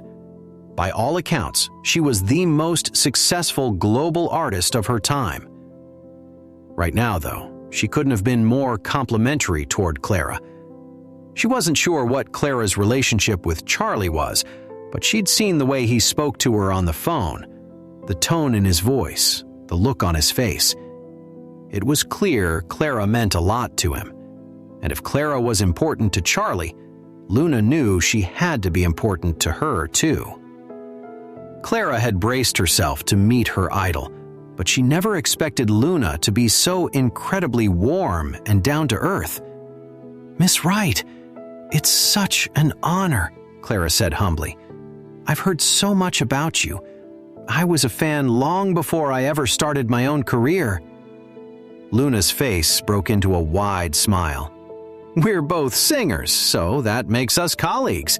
And since you're a friend of Mr. Wade's, that makes you my friend too.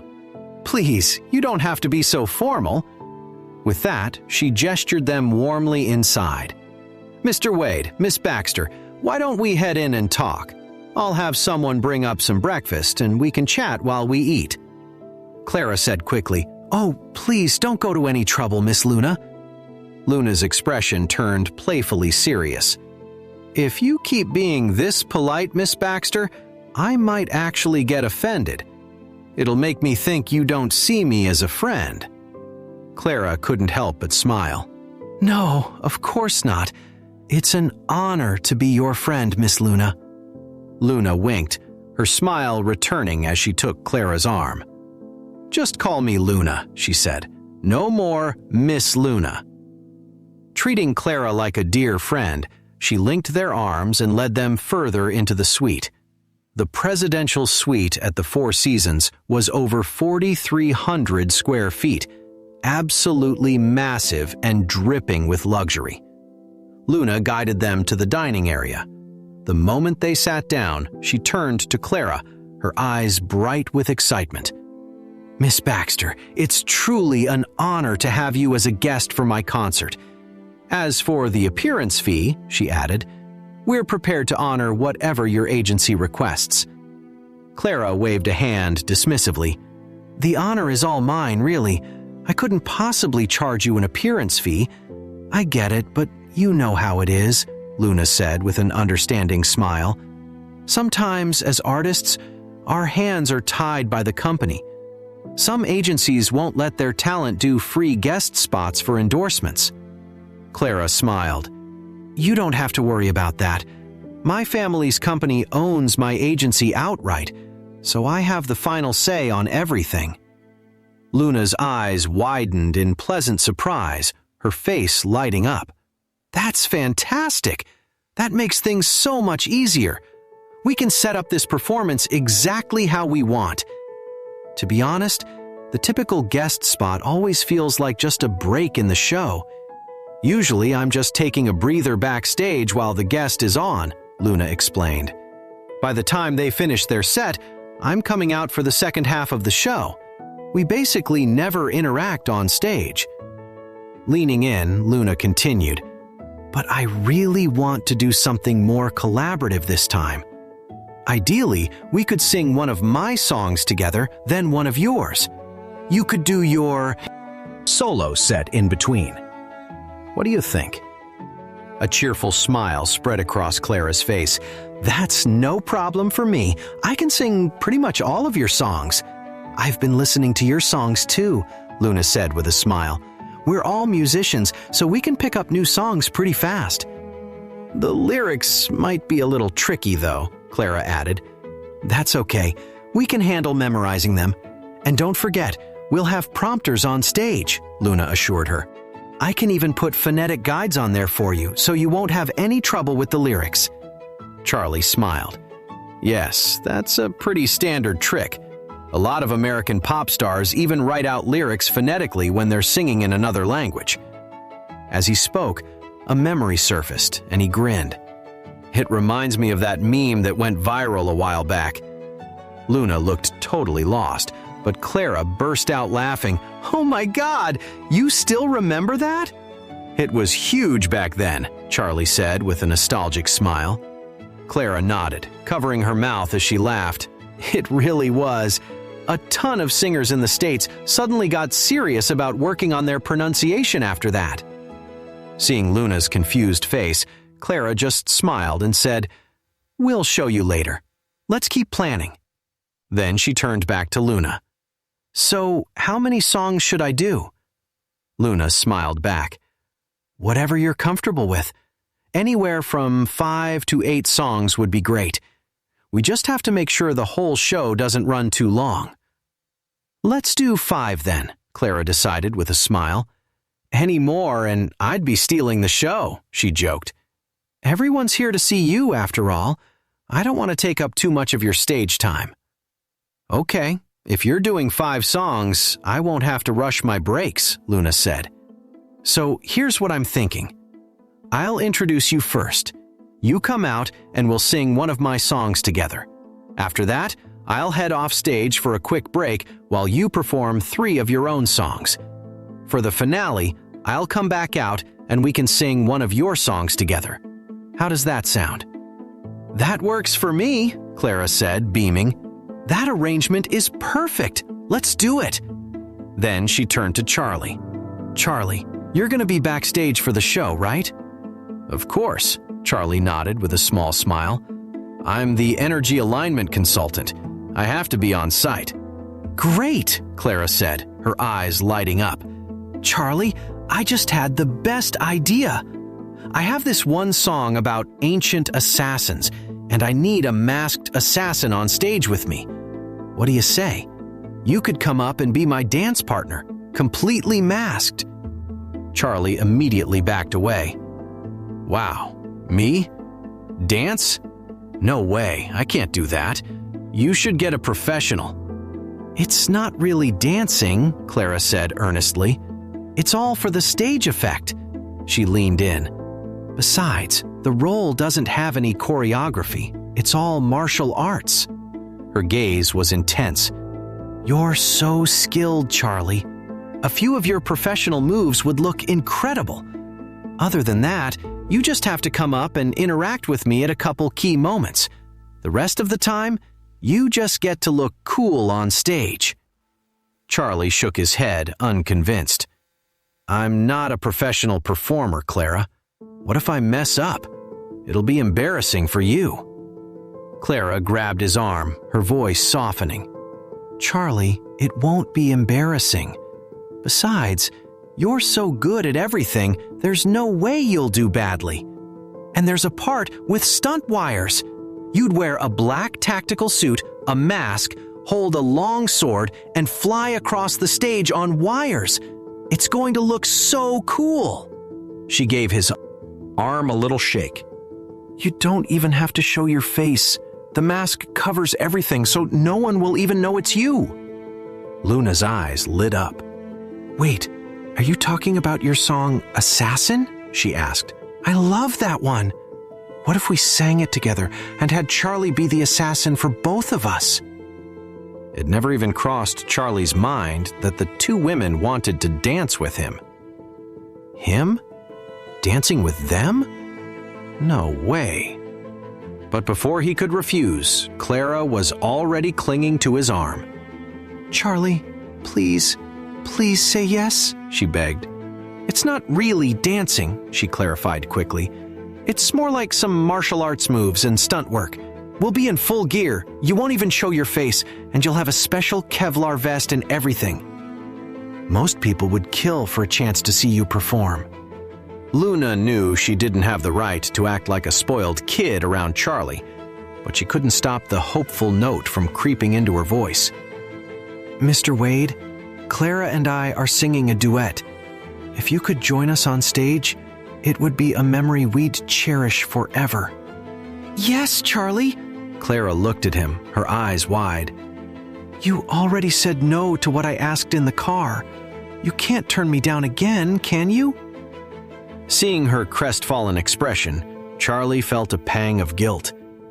He remembered Clara's promise that he'd just be on stage in a mask doing a few martial arts moves. "Clara," he said seriously, "you promised I wouldn't have to show my face." He leaned in a little. "Seriously, it would be a huge problem for me if I had to." Clara knew she had him. She threw her arms around him, beaming. "Yes, thank you, Charlie. Don't worry," she promised. "I swear no one will see your face.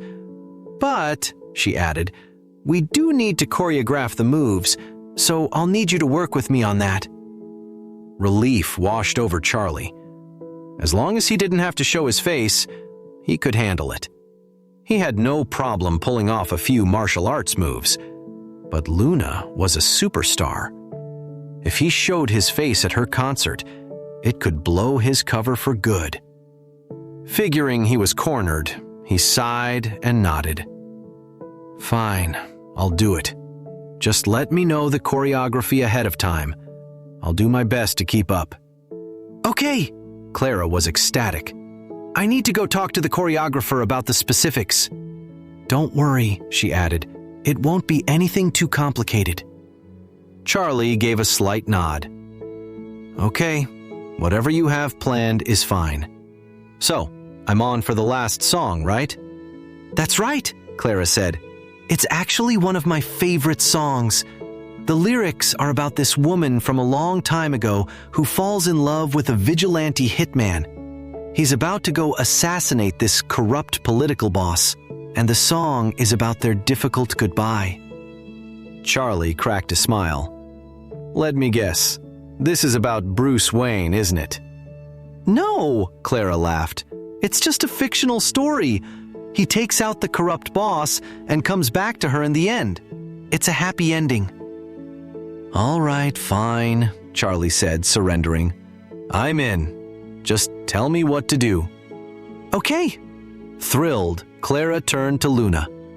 So, when's the first rehearsal? Luna smiled. This afternoon. The show is the day after tomorrow. We'll do a run-through on stage this afternoon, have the formal dress rehearsal tomorrow during the day, and then the performance is tomorrow night. Wow, that's a tight schedule, Charlie said. We're going to be running all over the place. Luna asked, Do you and Mr. Wade have other plans for lunch? Clara smiled. Charlie's having lunch with my parents at my place around noon, but we're free this afternoon.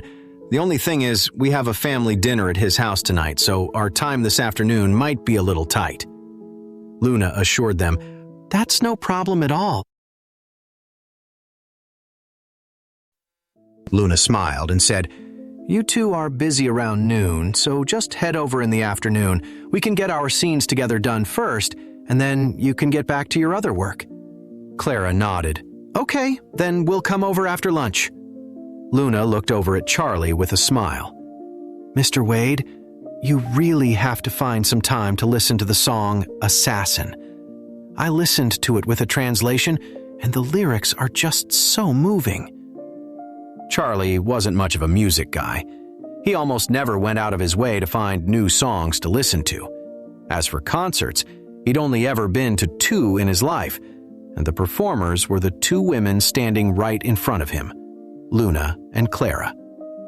Still, since Assassin was Clara's song, Charlie made a mental note to give it a proper listen. He couldn't even remember if he'd heard it at Clara's last concert. Then again, both times he'd seen her perform had been absolute chaos. The first time was in Oris Hill, where he'd been a nervous wreck, terrified that Clara was about to confess her feelings for him right there on stage. The second time was in Novigrad. He had just wanted to go to her concert, but he never expected to walk right into an assassination attempt on his grandparents. On the way back, Charlie connected his phone to the car's Bluetooth and played Assassin all the way through. He had to admit, the song, written in a classic folk style, was genuinely beautiful. The overall vibe felt similar to Thaddeus Albright's song Dust in the Wind. But what was really striking was that the songwriter hadn't gone for a tragic story just to pull at the audience's heartstrings. Instead, the lyrics told a story with a happy ending. Dust in the Wind is about a woman who passed away before her lover could return. Assassin, however, was split into 3 parts. The first told the love story between a woman and an assassin. The second captured the assassin's heroism and bravery. And the third was the perfect ending, where he finally returns to her. Comparing the two, Charlie much preferred the one with the happy ending. He'd been a sucker for perfect endings ever since he was a kid, whether it was in songs or movies. Seeing him listen to it a few times on repeat, Clara finally asked a question. So, Charlie, what do you think of this song? Charlie didn't hesitate to praise it. It's incredible. I really like it. I'm a sucker for a happy ending like that. It's refreshing to hear a song that isn't just about heartbreak, unrequited love, or being desperately hung up on someone. Clara smiled. You know, I never really connected with this song before, but after I found you again, it started to mean more and more to me. Because to me, you're like the assassin in the song. You were gone for so many years, and now you're out there trying to avenge your parents, fight injustice, and protect the good in this world. And I'm just waiting for the day you've taken care of all the bad guys and can finally come home to me." Charlie was stunned for a moment. He never imagined the song meant that much to her. When he really thought about it, their story did seem to mirror the song's theme. He couldn't help but let out a soft sigh. "Clara," he said, "since this song has such a deep and special meaning to you, of course I'll be there to perform it with you." Clara nodded enthusiastically, her voice buzzing with excitement. "Charlie, Luna's doing 4 concerts here. You have to join me on stage for all 4 of them." Charlie smiled and agreed. "Don't worry. I gave you my word and I'm not going to break it." When they got back to the Baxter family mansion, Sabine was in the kitchen overseeing the staff as they prepared lunch, while Kellen was out back happily feeding the trout in his pond. He'd really gone all out with the pond. Even with the East Cliff weather dipping below freezing, he'd had a custom heating and circulation system installed to keep the water a balmy 77 degrees. A smile spread across Kellen's face when he saw Charlie arrive with his daughter. "Clara, your mother could use a hand in the kitchen," he said. "Why don't you go on in and let Charlie hang out with me for a bit?" Clara raised an eyebrow. Her mom never asked for help with chores, so why now? Still, she was smart enough to read between the lines. Her parents obviously wanted to talk. She played along with a smile. "Okay, Dad, you and Charlie can catch up. I'll go see what Mom needs." Charlie, oblivious, just nodded. "Sure, go ahead. Yell if you need anything." Clara flashed him a playful grin. Family rule, no men allowed in the kitchen. With that, she turned and headed inside. This was it, Kellen's chance for a real heart-to-heart with Charlie. But then he remembered his wife's warning. "Don't bring up the heavy stuff yet," she'd insisted, worried he'd say the wrong thing. He was supposed to wait for her signal. So, pivoting, he offered Charlie a friendly smile. "So, Charlie, I hear Bryan Automotive is making some serious moves lately." He paused, studying him. "You're really determined to land that project, aren't you?" Charlie's expression turned serious. "Absolutely, Uncle Kellen. This project has my father's name on it. The reputations of both the Wade and Hayes families are on the line, so we have to give it everything we've got." "That's the spirit," Kellen beamed. "You know, we used to be too reserved about things like that. Always felt that putting our family name on a brand was a bit showy.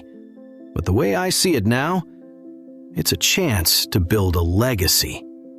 That's why you have to knock this out of the park." "Don't worry, Uncle," Charlie said respectfully. "We'll give it our all." Meanwhile, inside, Clara found her mother in the kitchen, giving final instructions to the staff. The moment Sabine spotted her, she grabbed Clara by the arm and pulled her into the empty dining room. "Clara, did you talk to Charlie?" Sabine demanded in a hushed, urgent voice. "Your father just got off the phone with your grandfather. He told him everything." Her voice hardened. "If Charlie is going to keep playing dumb about this, I swear I will call him out on it in front of everyone at lunch." "Mom, no, please don't do that," Clara pleaded. "You can't just put him on the spot like that. He's shy and he hates confrontation. It would be so awkward for him, you know? He wouldn't know what to say." Sabine wrung her hands. "Oh, you silly girl, always making excuses for him. Don't get me wrong, I am incredibly grateful to Charlie, and I admire him immensely. But when it comes to the two of you, I have my reservations." Her voice filled with frustration. "Think of everything our family has done for him. Think about how long you've waited. You've known each other for years, and he still hasn't made things official. How is that fair to you?" "Mom, I know this whole situation is complicated," Clara said, "but I've already explained everything to him. Charlie told me he's not sure he can win against those people right now. He's worried he's going to get killed one of these days. He said he'd get enough rejuvenation pills for the 3 of us, so I can stay with you and Dad. But I also told him that living a long life with you and Dad is one thing, but if you both die, then I don't Want to live anymore either." Sabine sighed. She knew her daughter better than anyone, and she knew Clara wasn't joking. If Charlie was killed by his enemies, she and her husband would be the only reason in the world Clara would even want to keep living. If they were gone too, Sabine knew her daughter wouldn't be able to go on alone. So she asked Clara, Then what did Charlie say? Clara replied, "He tried to talk me out of it, but I wouldn't listen. I told him that if he and my parents were all gone," she continued, "the only way I could make it on my own is if he gave me a child." "That's my girl," Sabine gave a thumbs up in approval. "Now you're talking. You have to be direct with him. Just get straight to the point. Our mistake has been being too considerate," she went on. "He's so hesitant about this whole thing. If we keep being too nice and giving him room to breathe, he'll just keep stalling and never make a real decision." Then she leaned in and asked, "So, after you said that, what did Charlie say?" Clara lied. "He said he'd think it over carefully. So, I think I made myself pretty clear this time. He can't just keep dragging his feet forever. He's going to have to give me an answer." She hugged her mother's arm, her voice turning playful. "Mom, I already laid it all out on the table, so you don't have to bring it up at dinner, okay? Just give Charlie a little more time." Sabine sighed softly, stroking the back of Clara's hand as she said sincerely, "Clara, honey, I just want you to get pregnant soon. And it's not just about carrying on the bloodline for Charlie and the Wade family. It's about making sure you have someone to be with you. Charlie isn't even sure he can beat Eva. If something happens to him, your father and I won't be around forever. But your children would be. They could be with you, take care of you when you're old." Then she asked, "Can't you just push a little harder and seal the deal with him? If not, then let's try a different angle. Tell him flat out that getting married doesn't matter. Marriage is just a piece of paper. But having a child together, sharing that bond, that's what's real." Clara didn't flinch. She looked her mother right in the eye. "Mom, we've come this far. There's nothing to hide between us. I want to have his baby as soon as possible too," she admitted. "But I don't want him to feel pressured into it." As she spoke, a faint blush crept up her cheeks, and she dropped her voice to a shy whisper.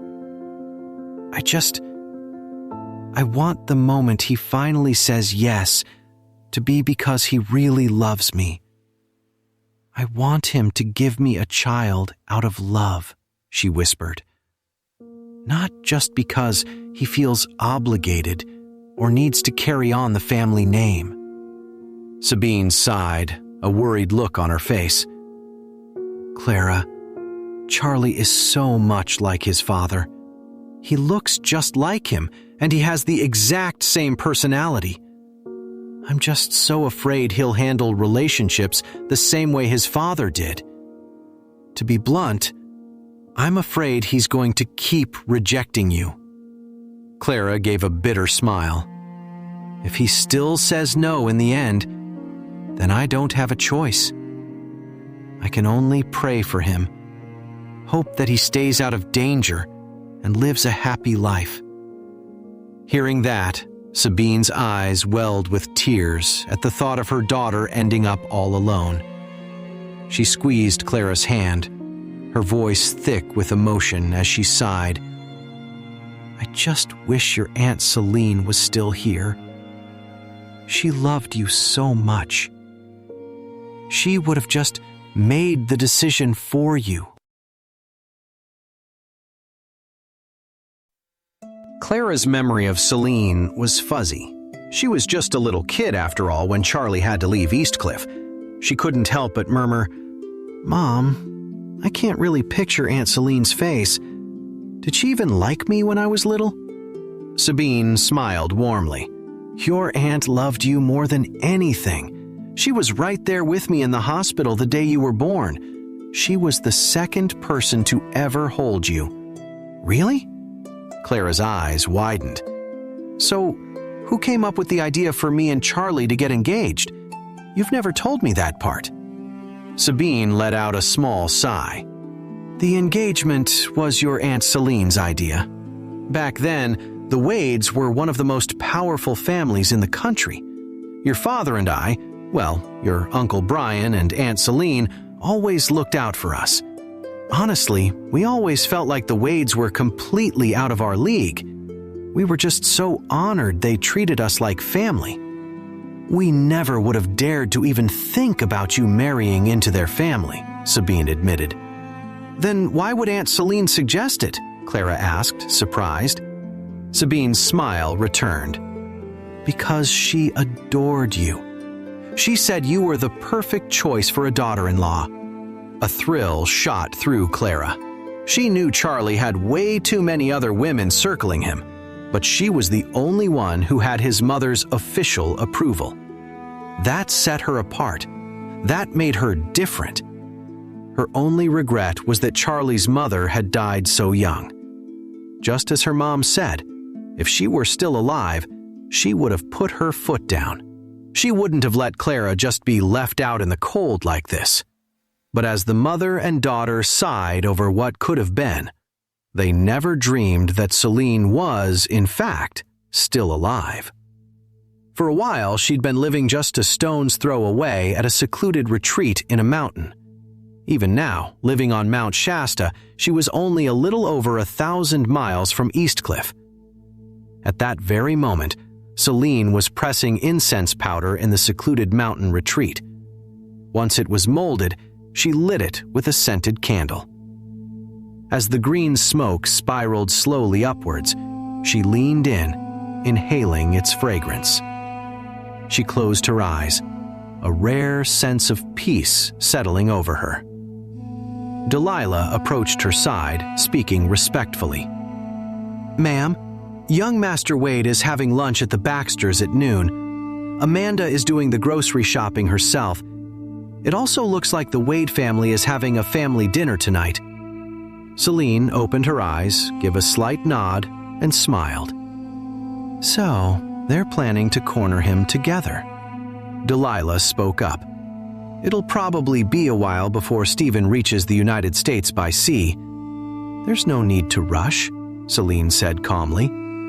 Even moving slowly, he should be here by January. Delilah then asked her, Ma'am, didn't you say before that the eldest daughter of the Gibbs family is the best match for Charlie? Yes, Celine's smile was knowing. To be fair, in my opinion, no one is more suitable for Charlie than she is, especially since she's already attained enlightenment.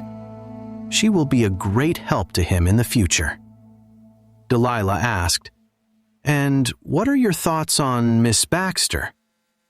Celine's expression softened and she sighed faintly. Clara. I held her in my arms right after she was born. She paused, her gaze distant. Logically, Adeline Gibbs is the most suitable choice. But emotionally, no one could ever take Clara's place in my heart. Celine sighed. The engagement between Charlie and Clara was my idea, she said. Ever since Clara was born, I've loved her like she was my own. And Kellen and Sabine adored Charlie too, she continued. So I suggested we get the two of them engaged, with the understanding that they'd get married when they grew up. I had people telling me we were living in a new, more open-minded era, that we shouldn't fall back on the old-fashioned tradition of arranged marriages. But I insisted. I've always believed that when it comes to the most important things in life, parents have to be the ones to make the hard decisions and to fight for their children's future before anyone else can. Celine couldn't help but let out another sigh. Back then, Brian and I had already had several run-ins with the Warriors Front. We knew a lot about their secrets, but what scared me most wasn't that they would eventually come after Brian and me to settle a score. It was that they would try to plant one of their tenured professors in Charlie's life as he was growing up. At the mention of the word professor, Delilah's expression froze. She knew exactly how dangerous those so-called professors were. Groomed by the Warriors Front since childhood, they had a single objective: to do whatever it took to earn one person's absolute, unwavering trust. The Warriors Front was more than willing to spend a fortune on these tenured professors. They cultivated them in all shapes and sizes, each one exceptional in their own right, and placed them in their target's orbit. The target might find themselves meeting one seemingly perfect person after another, never knowing that these incredible people were likely hand-picked and trained specifically for them. Who could possibly resist someone who felt custom-made for them, especially when that person had been trained for the role their entire life? This was Celine's greatest fear for Charlie. She was terrified the Warriors Front would just keep throwing these so-called professors at him. And even if she could see through one or two of them, there was no way she could unmask every single one. If her son married one of those agents down the line, it would spell disaster for him and the entire Wade family. So, she had to make sure Charlie married a girl from a family she knew inside and out, someone she could trust implicitly. It was the only way to neutralize the hidden threat of the scholars for good. And there weren't many families who knew their whole story. That's why Kellen and Sabine, the Baxters, were the perfect choice. As long as Charlie married Clara, it wouldn't matter how many professors the Warriors Front sent his way. They would never get to him. Besides, she truly had adored Clara since the day she was born. Even as a little girl, she could see that Clara was going to be beautiful, brilliant, and kind-hearted. She was, without a doubt, the best choice to be Charlie's wife. The Baxter family, however, had no idea about Celine's tenured professor standard, rather her fear around those agents. Her plan back then had been to keep Charlie by her side. She was going to guide and train him herself, while also letting his relationship with Clara blossom naturally, so they could marry as soon as they came of age. But no one could have predicted their conflict with the Warriors Front would escalate so quickly, all because of the fourfold treasure structure. Eva came for all three of them, forcing Brian's hand. He sacrificed himself to save his son and orchestrated an escape for Celine, faking her death to the world. In the years that followed, Celine didn't dare show her face, let alone acknowledge she even had a son. Thinking back on it all, Celine couldn't help a bitter smile. What a twist of fate. I was so worried that Charlie would be deceived by an agent, but I never imagined Brian's plan would end up stripping him of his entire identity as a Wade heir. And in a strange way, that's what saved him. it shielded him completely from that threat. Thinking of her two siblings, whose lives had been ruined by those very agents, Celine's voice turned to ice. Ewan and Faye both thought they were the luckiest people alive. They believed they had found the one person who understood them completely, who loved them more than anything, and who wanted everything they did. But they never imagined it was all a lie, that their perfect match was just one of Eva's agents. That vicious woman, she seethed, will pay for what she's done. Sooner or later. The Baxters had pulled out all the stops for lunch. The table was covered in lavish, expensive dishes, the kind of stuff even Kellen wouldn't splurge on for a regular weeknight. Charlie, however, hadn't touched a single bite. Sabine was giving him that look, the one a mother-in-law gives a potential son-in-law she wholeheartedly approves of. Throughout the meal, she kept insisting he eat more, even nudging Clara to keep piling food onto his plate. Charlie had been a nervous wreck when he first arrived, half expecting Clara's parents to ambush him with questions about marriage or kids. To his surprise, the subject never came up. The silence on the matter helped Charlie relax considerably. But as the initial relief wore off, a quiet sense of shame started to creep in. The less pressure they put on him, the more he felt their patience and understanding. Charlie was the type to always return a favor, and he considered their restraint a huge one. So, after lunch, as everyone was still chatting around the table, Charlie reached into his pocket and pulled out 2 small pills. He handed one to Kellen and the other to Sabine. "Uncle Kellen, Aunt Sabine," he said respectfully, "this is a small gift for you both." The couple froze. They never imagined Charlie would just casually pull out 2 rejuvenation pills and offer them as a gift.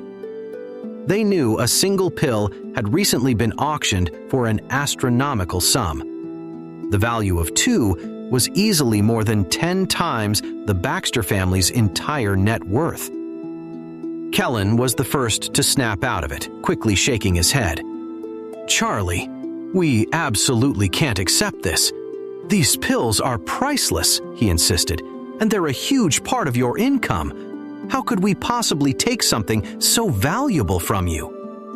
Sabine, right beside him, chimed in immediately. "Yes, Charlie, your uncle and I are in great health.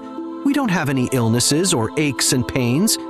Really, it would be a complete waste on us." Charlie just smiled.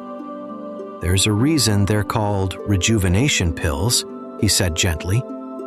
"Besides curing diseases and saving lives, they have another very important effect, and that is, they can make you feel young again." He paused, letting that sink in. "You're both perfectly healthy, so when you take them, they won't be curing anything. Instead, they'll make you physically 10, maybe even 20 years younger." He glanced at Clara, then let his eyes settle back on her mother with a knowing smile. "Aunt Sabine, after you take this, you and Clara could pass for sisters." The words hit Sabine like a lightning bolt, igniting a deep, visceral longing. No woman wants to feel invisible, and no woman over a certain age wants to look it. Women like Sabine spent fortunes and countless hours every year fighting a losing battle against aging. The loss of her figure, the dullness of her skin, the deepening lines around her eyes, the slow sag of gravity. It was all part of the relentless march of time. The first signs appeared in her 20s, but the changes became terrifyingly obvious in her 30s, 40s, and 50s. Sabine was spending hundreds of millions of dollars a year on anti-aging treatments, but the results were always temporary and disappointing. Time kept ticking forward, and you aged a little more each day. just maintaining the status quo was a monumental effort. Turning back the clock was a fantasy.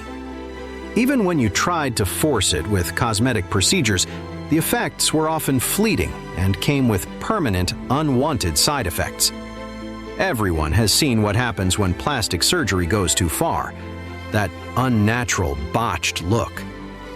The damage from those procedures was often severe and irreversible. And now, here was Charlie, offering her the chance to turn back the clock 20 years with a single, simple pill.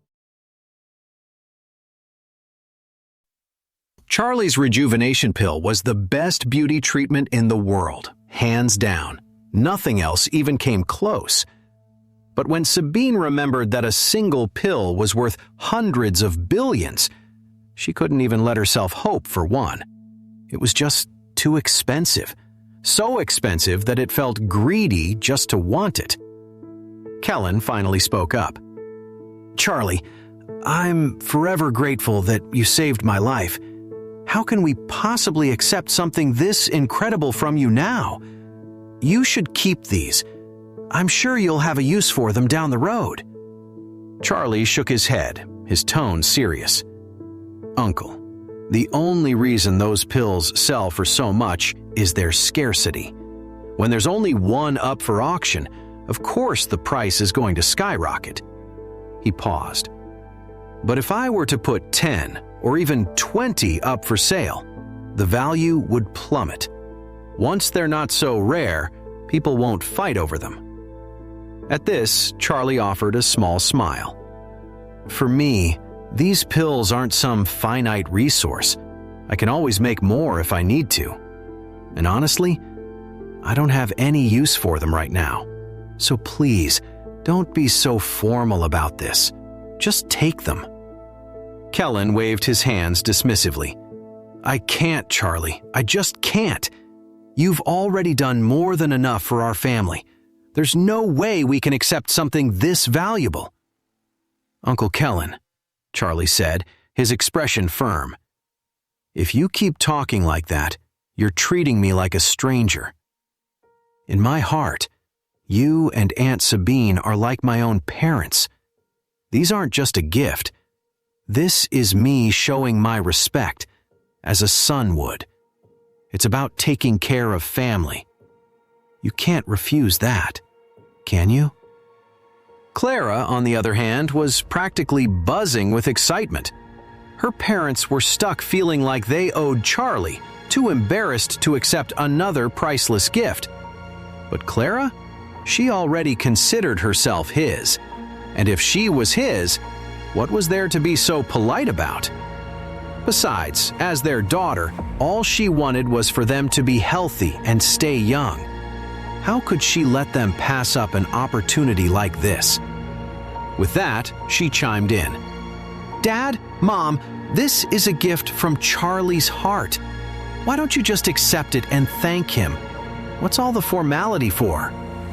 "Honey, you don't understand how valuable these things are," Kellen said, clearly embarrassed.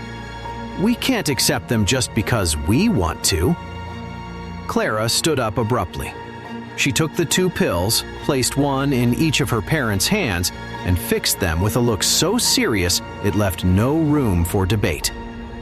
"Dad, Mom," her voice was firm, "think of these 2 pills as a gesture on Charlie's part, in advance, for my hand in marriage."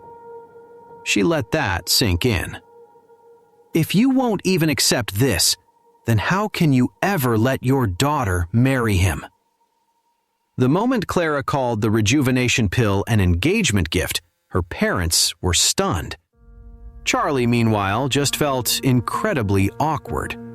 But he knew this wasn't the time or place to explain the real story, let alone try to correct what Clara had just said. If he just played along, they might accept the pills without any more fuss. It seemed like the best way to handle things for now. As for the whole marriage thing, well, Charlie figured he'd just have to keep kicking that can down the road. He felt like an ostrich burying its head in the sand. Avoidance felt like his only real option. He couldn't see another way out of this. Clara's parents watched him closely. When Charlie stayed silent, a wave of relief washed over them. They got it. It was a lot to ask him to publicly declare an engagement right then and there. The fact that he hadn't immediately denied it was a huge step in itself. Noticing her parents' expressions soften, Clara decided to press her advantage. Dad, Mom, this is a gift from Charlie. You need to take it right now. Don't just hold on to it. A treasure like this is priceless, and some people would do anything to get their hands on one. We can't just let it sit around. All Clara could think about were her parents and Charlie. As a daughter, nothing would make her happier than seeing her parents take the rejuvenation pill. It wasn't just about them being healthier. It was about giving them a better quality of life. If they accepted the pills, but were too hesitant to take them, the pills themselves would become a massive liability. If the wrong people found out they had them, they'd be willing to take huge risks to get them, putting her parents in grave danger. Besides, even though Clara knew her parents would never sell the pills, what if someone else got a hold of them? If 2 more of these pills suddenly hit the open market, it would completely undermine Charlie. The only reason he could command hundreds of billions for a single pill at auction was because of its rarity. 2 more appearing out of nowhere would cause chaos. In her mind, the best and safest solution was for her parents to take the pills immediately. As a bonus, it might get them to ease up on the marriage pressure and stop meddling in Charlie's life. Sabine was at a loss. Unable to make such a huge decision on her own, she looked to her husband, hoping for guidance. Kellen thought it over for a long moment, before finally nodding. If this is what Charlie wants for us, then we can't disappoint him. Besides, this pill, this is a new lease on life for us. If we get to live a few more years, we won't just be enjoying ourselves. We'll get to be there for you, so you won't have to be alone. With that, he picked up one of the pills and turned to his wife. Sabine, this thing is priceless. We can't risk holding on to it. Let's just listen to Clara and Charlie and take them. Sabine nodded gently. For her, the pill meant youth, health, and a longer life. For her family, it meant more time with her husband, her daughter, and Charlie, her future son-in-law. Of course, she wanted to take it. But the sheer value of the gift was overwhelming, and she'd felt wrong accepting something so extravagant. Now, though, with her daughter's blessing and her future son-in-law's silent approval, she could finally accept it for what Clara had called it, an engagement gift. The couple shared a look, then each took a pill in their hand. Brimming with excitement, they swallowed them at the same time. They'd shared a beautiful life together for so many years. And now, thanks to the rejuvenation pill, they'd been gifted more than a decade more of it. The moment the pill took effect, the change in the couple's appearance and physical condition was instantaneous and dramatic. Sabine had always taken meticulous care of herself, so it was hard to believe she was over 50 to begin with. But now, she was positively radiant, looking no older than 30. The years had melted away so completely that the resemblance between her and Clara was startling. At that moment, they could have easily passed for sisters. But the most profound change wasn't what she saw in the mirror. It was the feeling of lightness in her own body, as if dozens of pounds had just been lifted from her shoulders. The slow, creeping burden of age that had settled into her bones over the years was just gone. As people get older, they grow accustomed to the steady decline of their bodies. But the pill had erased the weight of the last 2 decades in a flash, making it vanish without a trace. The sensation was undeniable. Kellen could only stare at his wife, utterly speechless.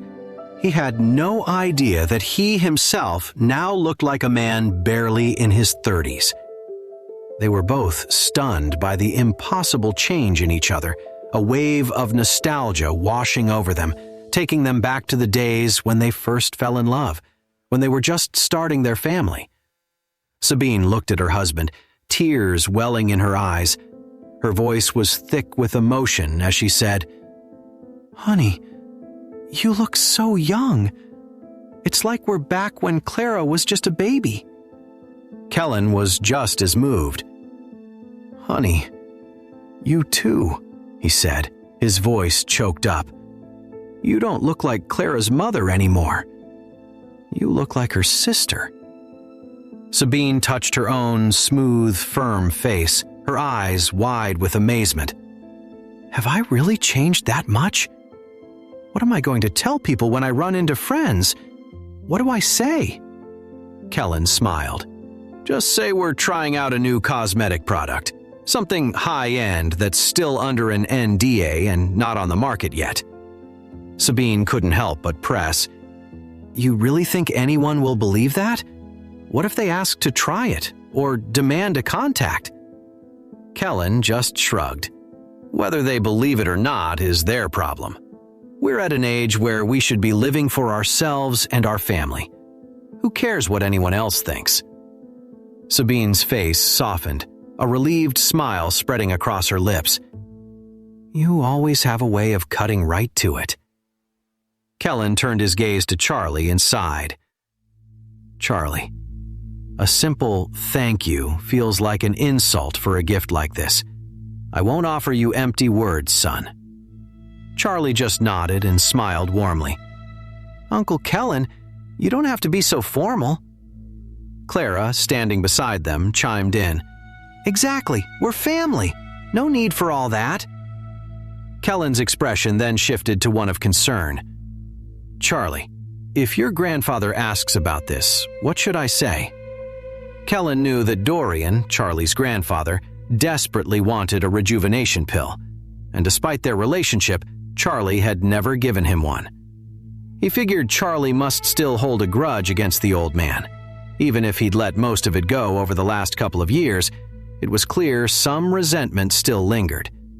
Charlie didn't try to hide it. He just smiled. "You don't even have to say it, Uncle Kellen. I get it." He continued, "My grandfather, he's not a bad person, really, but he hasn't exactly done right by me over the years. Let's just say he handled some things poorly back in the day. It's not that I'm ignoring him. I just don't want to give him false hope. But don't worry, Uncle Kellen. I have my own way of handling things."